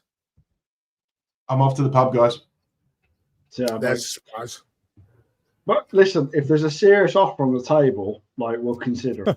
He's But like, you have to remember, this is still a business. It's still. But you know what? By the way, it's great that you like Alan. It's great you like Ozzy. It's great. We want that. We want you all to like. Of course, you're all gonna have people. But I'm going nowhere. Let's deal with it. Yeah, I might be a bit ranty at the minute. I am, because I've got a lot going on, and that's why I pulled away this week. So get to 7 figures, we'll have a chat. Give me a retirement fund at least. Trust me, I've tried to at least give him a rest every few weeks, try and kick him off and say, just go out and have fun with the missus. Do you think he goes? No. So yeah, there might be a lot of things, but one thing I am is I will. This is going to sound really corny now, but I will fucking die for this channel. This channel is something I will ask. This lot have a go at me for doing too much. I do it because I care. Because you deserve it. Because I keep saying that you are the best community in not just sitting in YouTube in my eyes. And that's why I love it. So yes, please support it, subscribe. We're trying to get to it because I'm noticing in analytics, people, we're hitting a number and then 10 people unsubscribe. Then we go back to that number and then we lose another 10. People are being clever at the minute. There's a little game going on somewhere. And I've got ideas where it's come from. But yeah, it is being noticed. We get all the analytics, all of us. We see it all. If you don't like someone or any channel, don't watch it, don't go on it, or just move on. LB says this. If you don't like LB's views, move on. Don't watch. You help the channel by commenting and everything else. Because, by the way, YouTube is now done on watch time. So while you're watching, slagging off, you're improving the channel.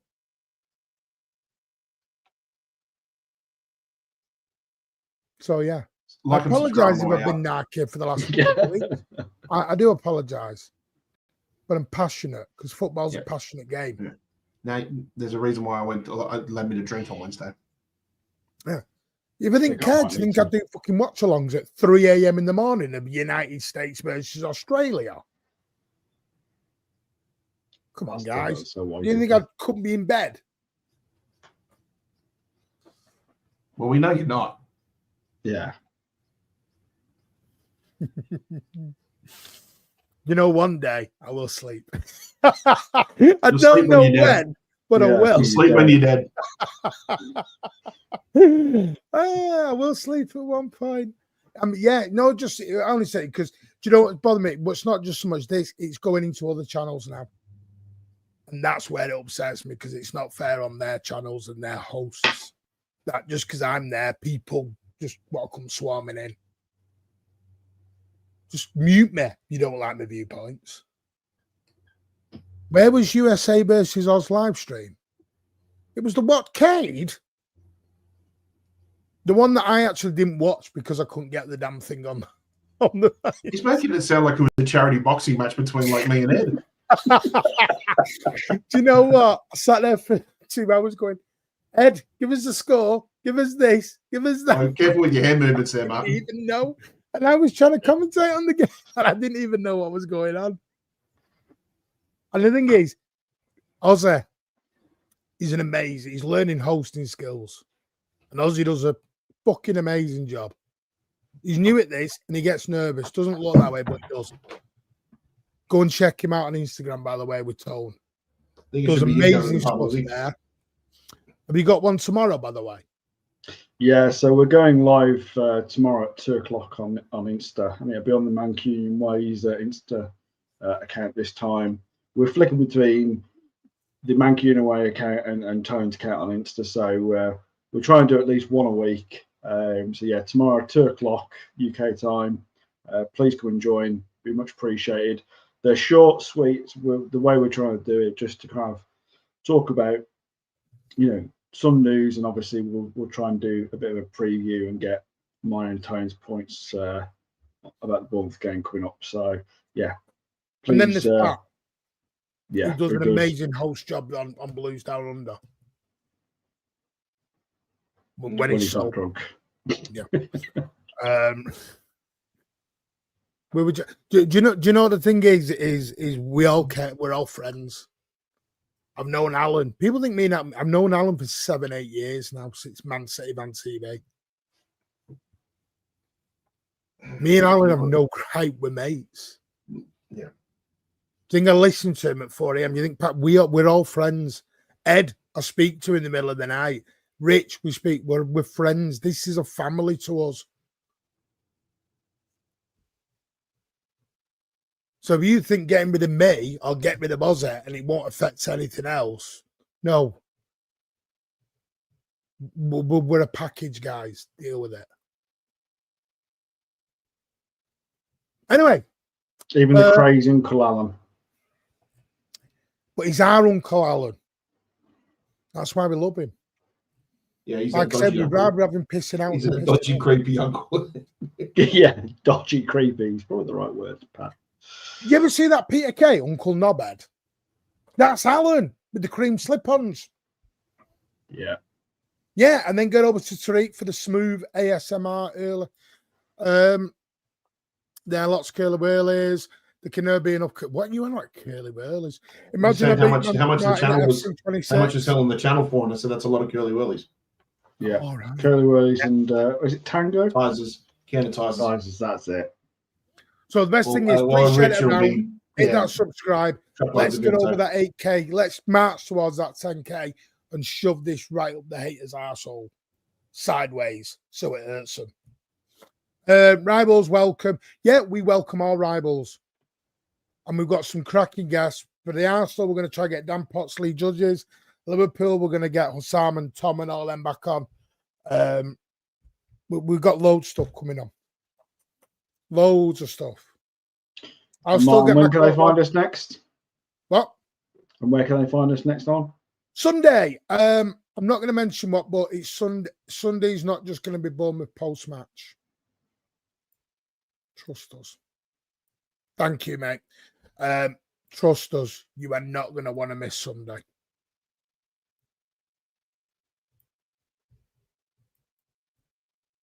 You are going to want to be there Sunday. It's going to be around 8:30, 9 p.m. I will confirm it. But Sunday it will be a post-match. But before it, we're going to talk a bit about the North Stand extension. We've got some very special guests coming up for it. So, yeah. Why have we just dropped 90 people? Because we're about to end. Someone else just gone live. That never happens. Is LB just gone live? Right. Probably. How did you just drop 90 viewers in one drop? Wow. What is Tone's new Instagram? Go on then. MCFC Tone.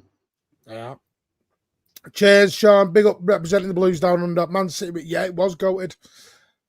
Big up Andy and Kiam. Cherki Foden. Anyway, we're going to leave it there. Big up everyone. Give us a clue. 1894 will be one of them, yes. But there will be others as well. Thank you all for the lovely wishes. Yeah, who's live now?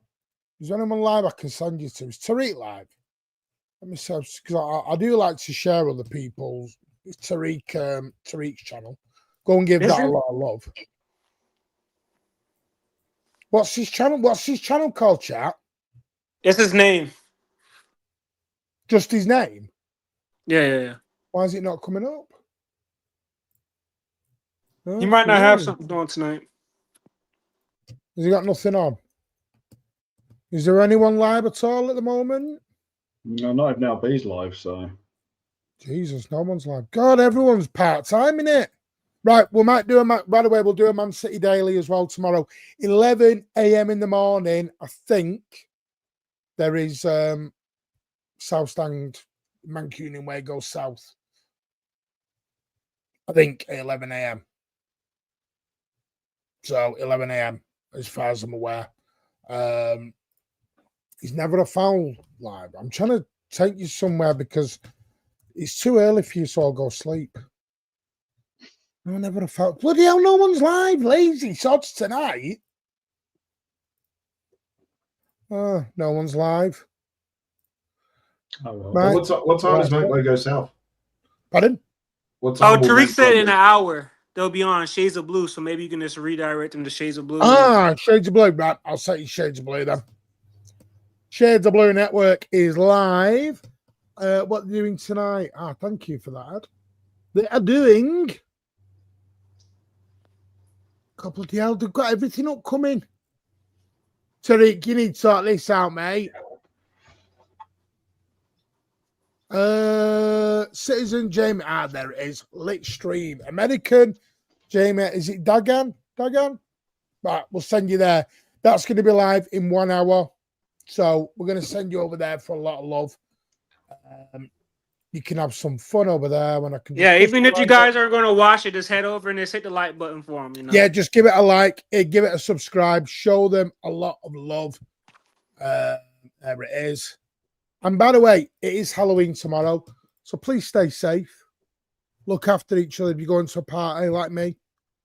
You sherbets. We'll do a daily news as well tomorrow. But anyway, take care. Ozzy, Pat, Ed, you are legends. Thank you, gentlemen. Thank you, Martin. Gentlemen, Thanks, legends Ryan. in the chat. Have a good weekend. We'll see you soon. Have a good one, man. Yeah, I know, Big. I'm going to send you over to Tariq's in an hour. My costume. I'm going as. You know what I'm going as? I'll tell you. James Bond. It's me. Jamie Bond. No, James Bond. Do you know why? So what? Golden Finger or? No, James do you know Bond why? Because I get James to wear Bond or Aaron Bond? all I've got to do is put a suit on. I'm James Bond. Easiest fucking thing to do. I spent 60 odd quid on that costume last year. I'm not doing that again. No, mate, You need don't worry something else, about it. though? Aren't you Everyone knows. 007, so don't you need a apologise. license? No, 007, license to thrill. Oh, God, it gets worse. Anyway, on that bombshell. That's my shut up line to the ladies. Hello, ladies. License to I'm thrill. ending it now. Good night, everyone.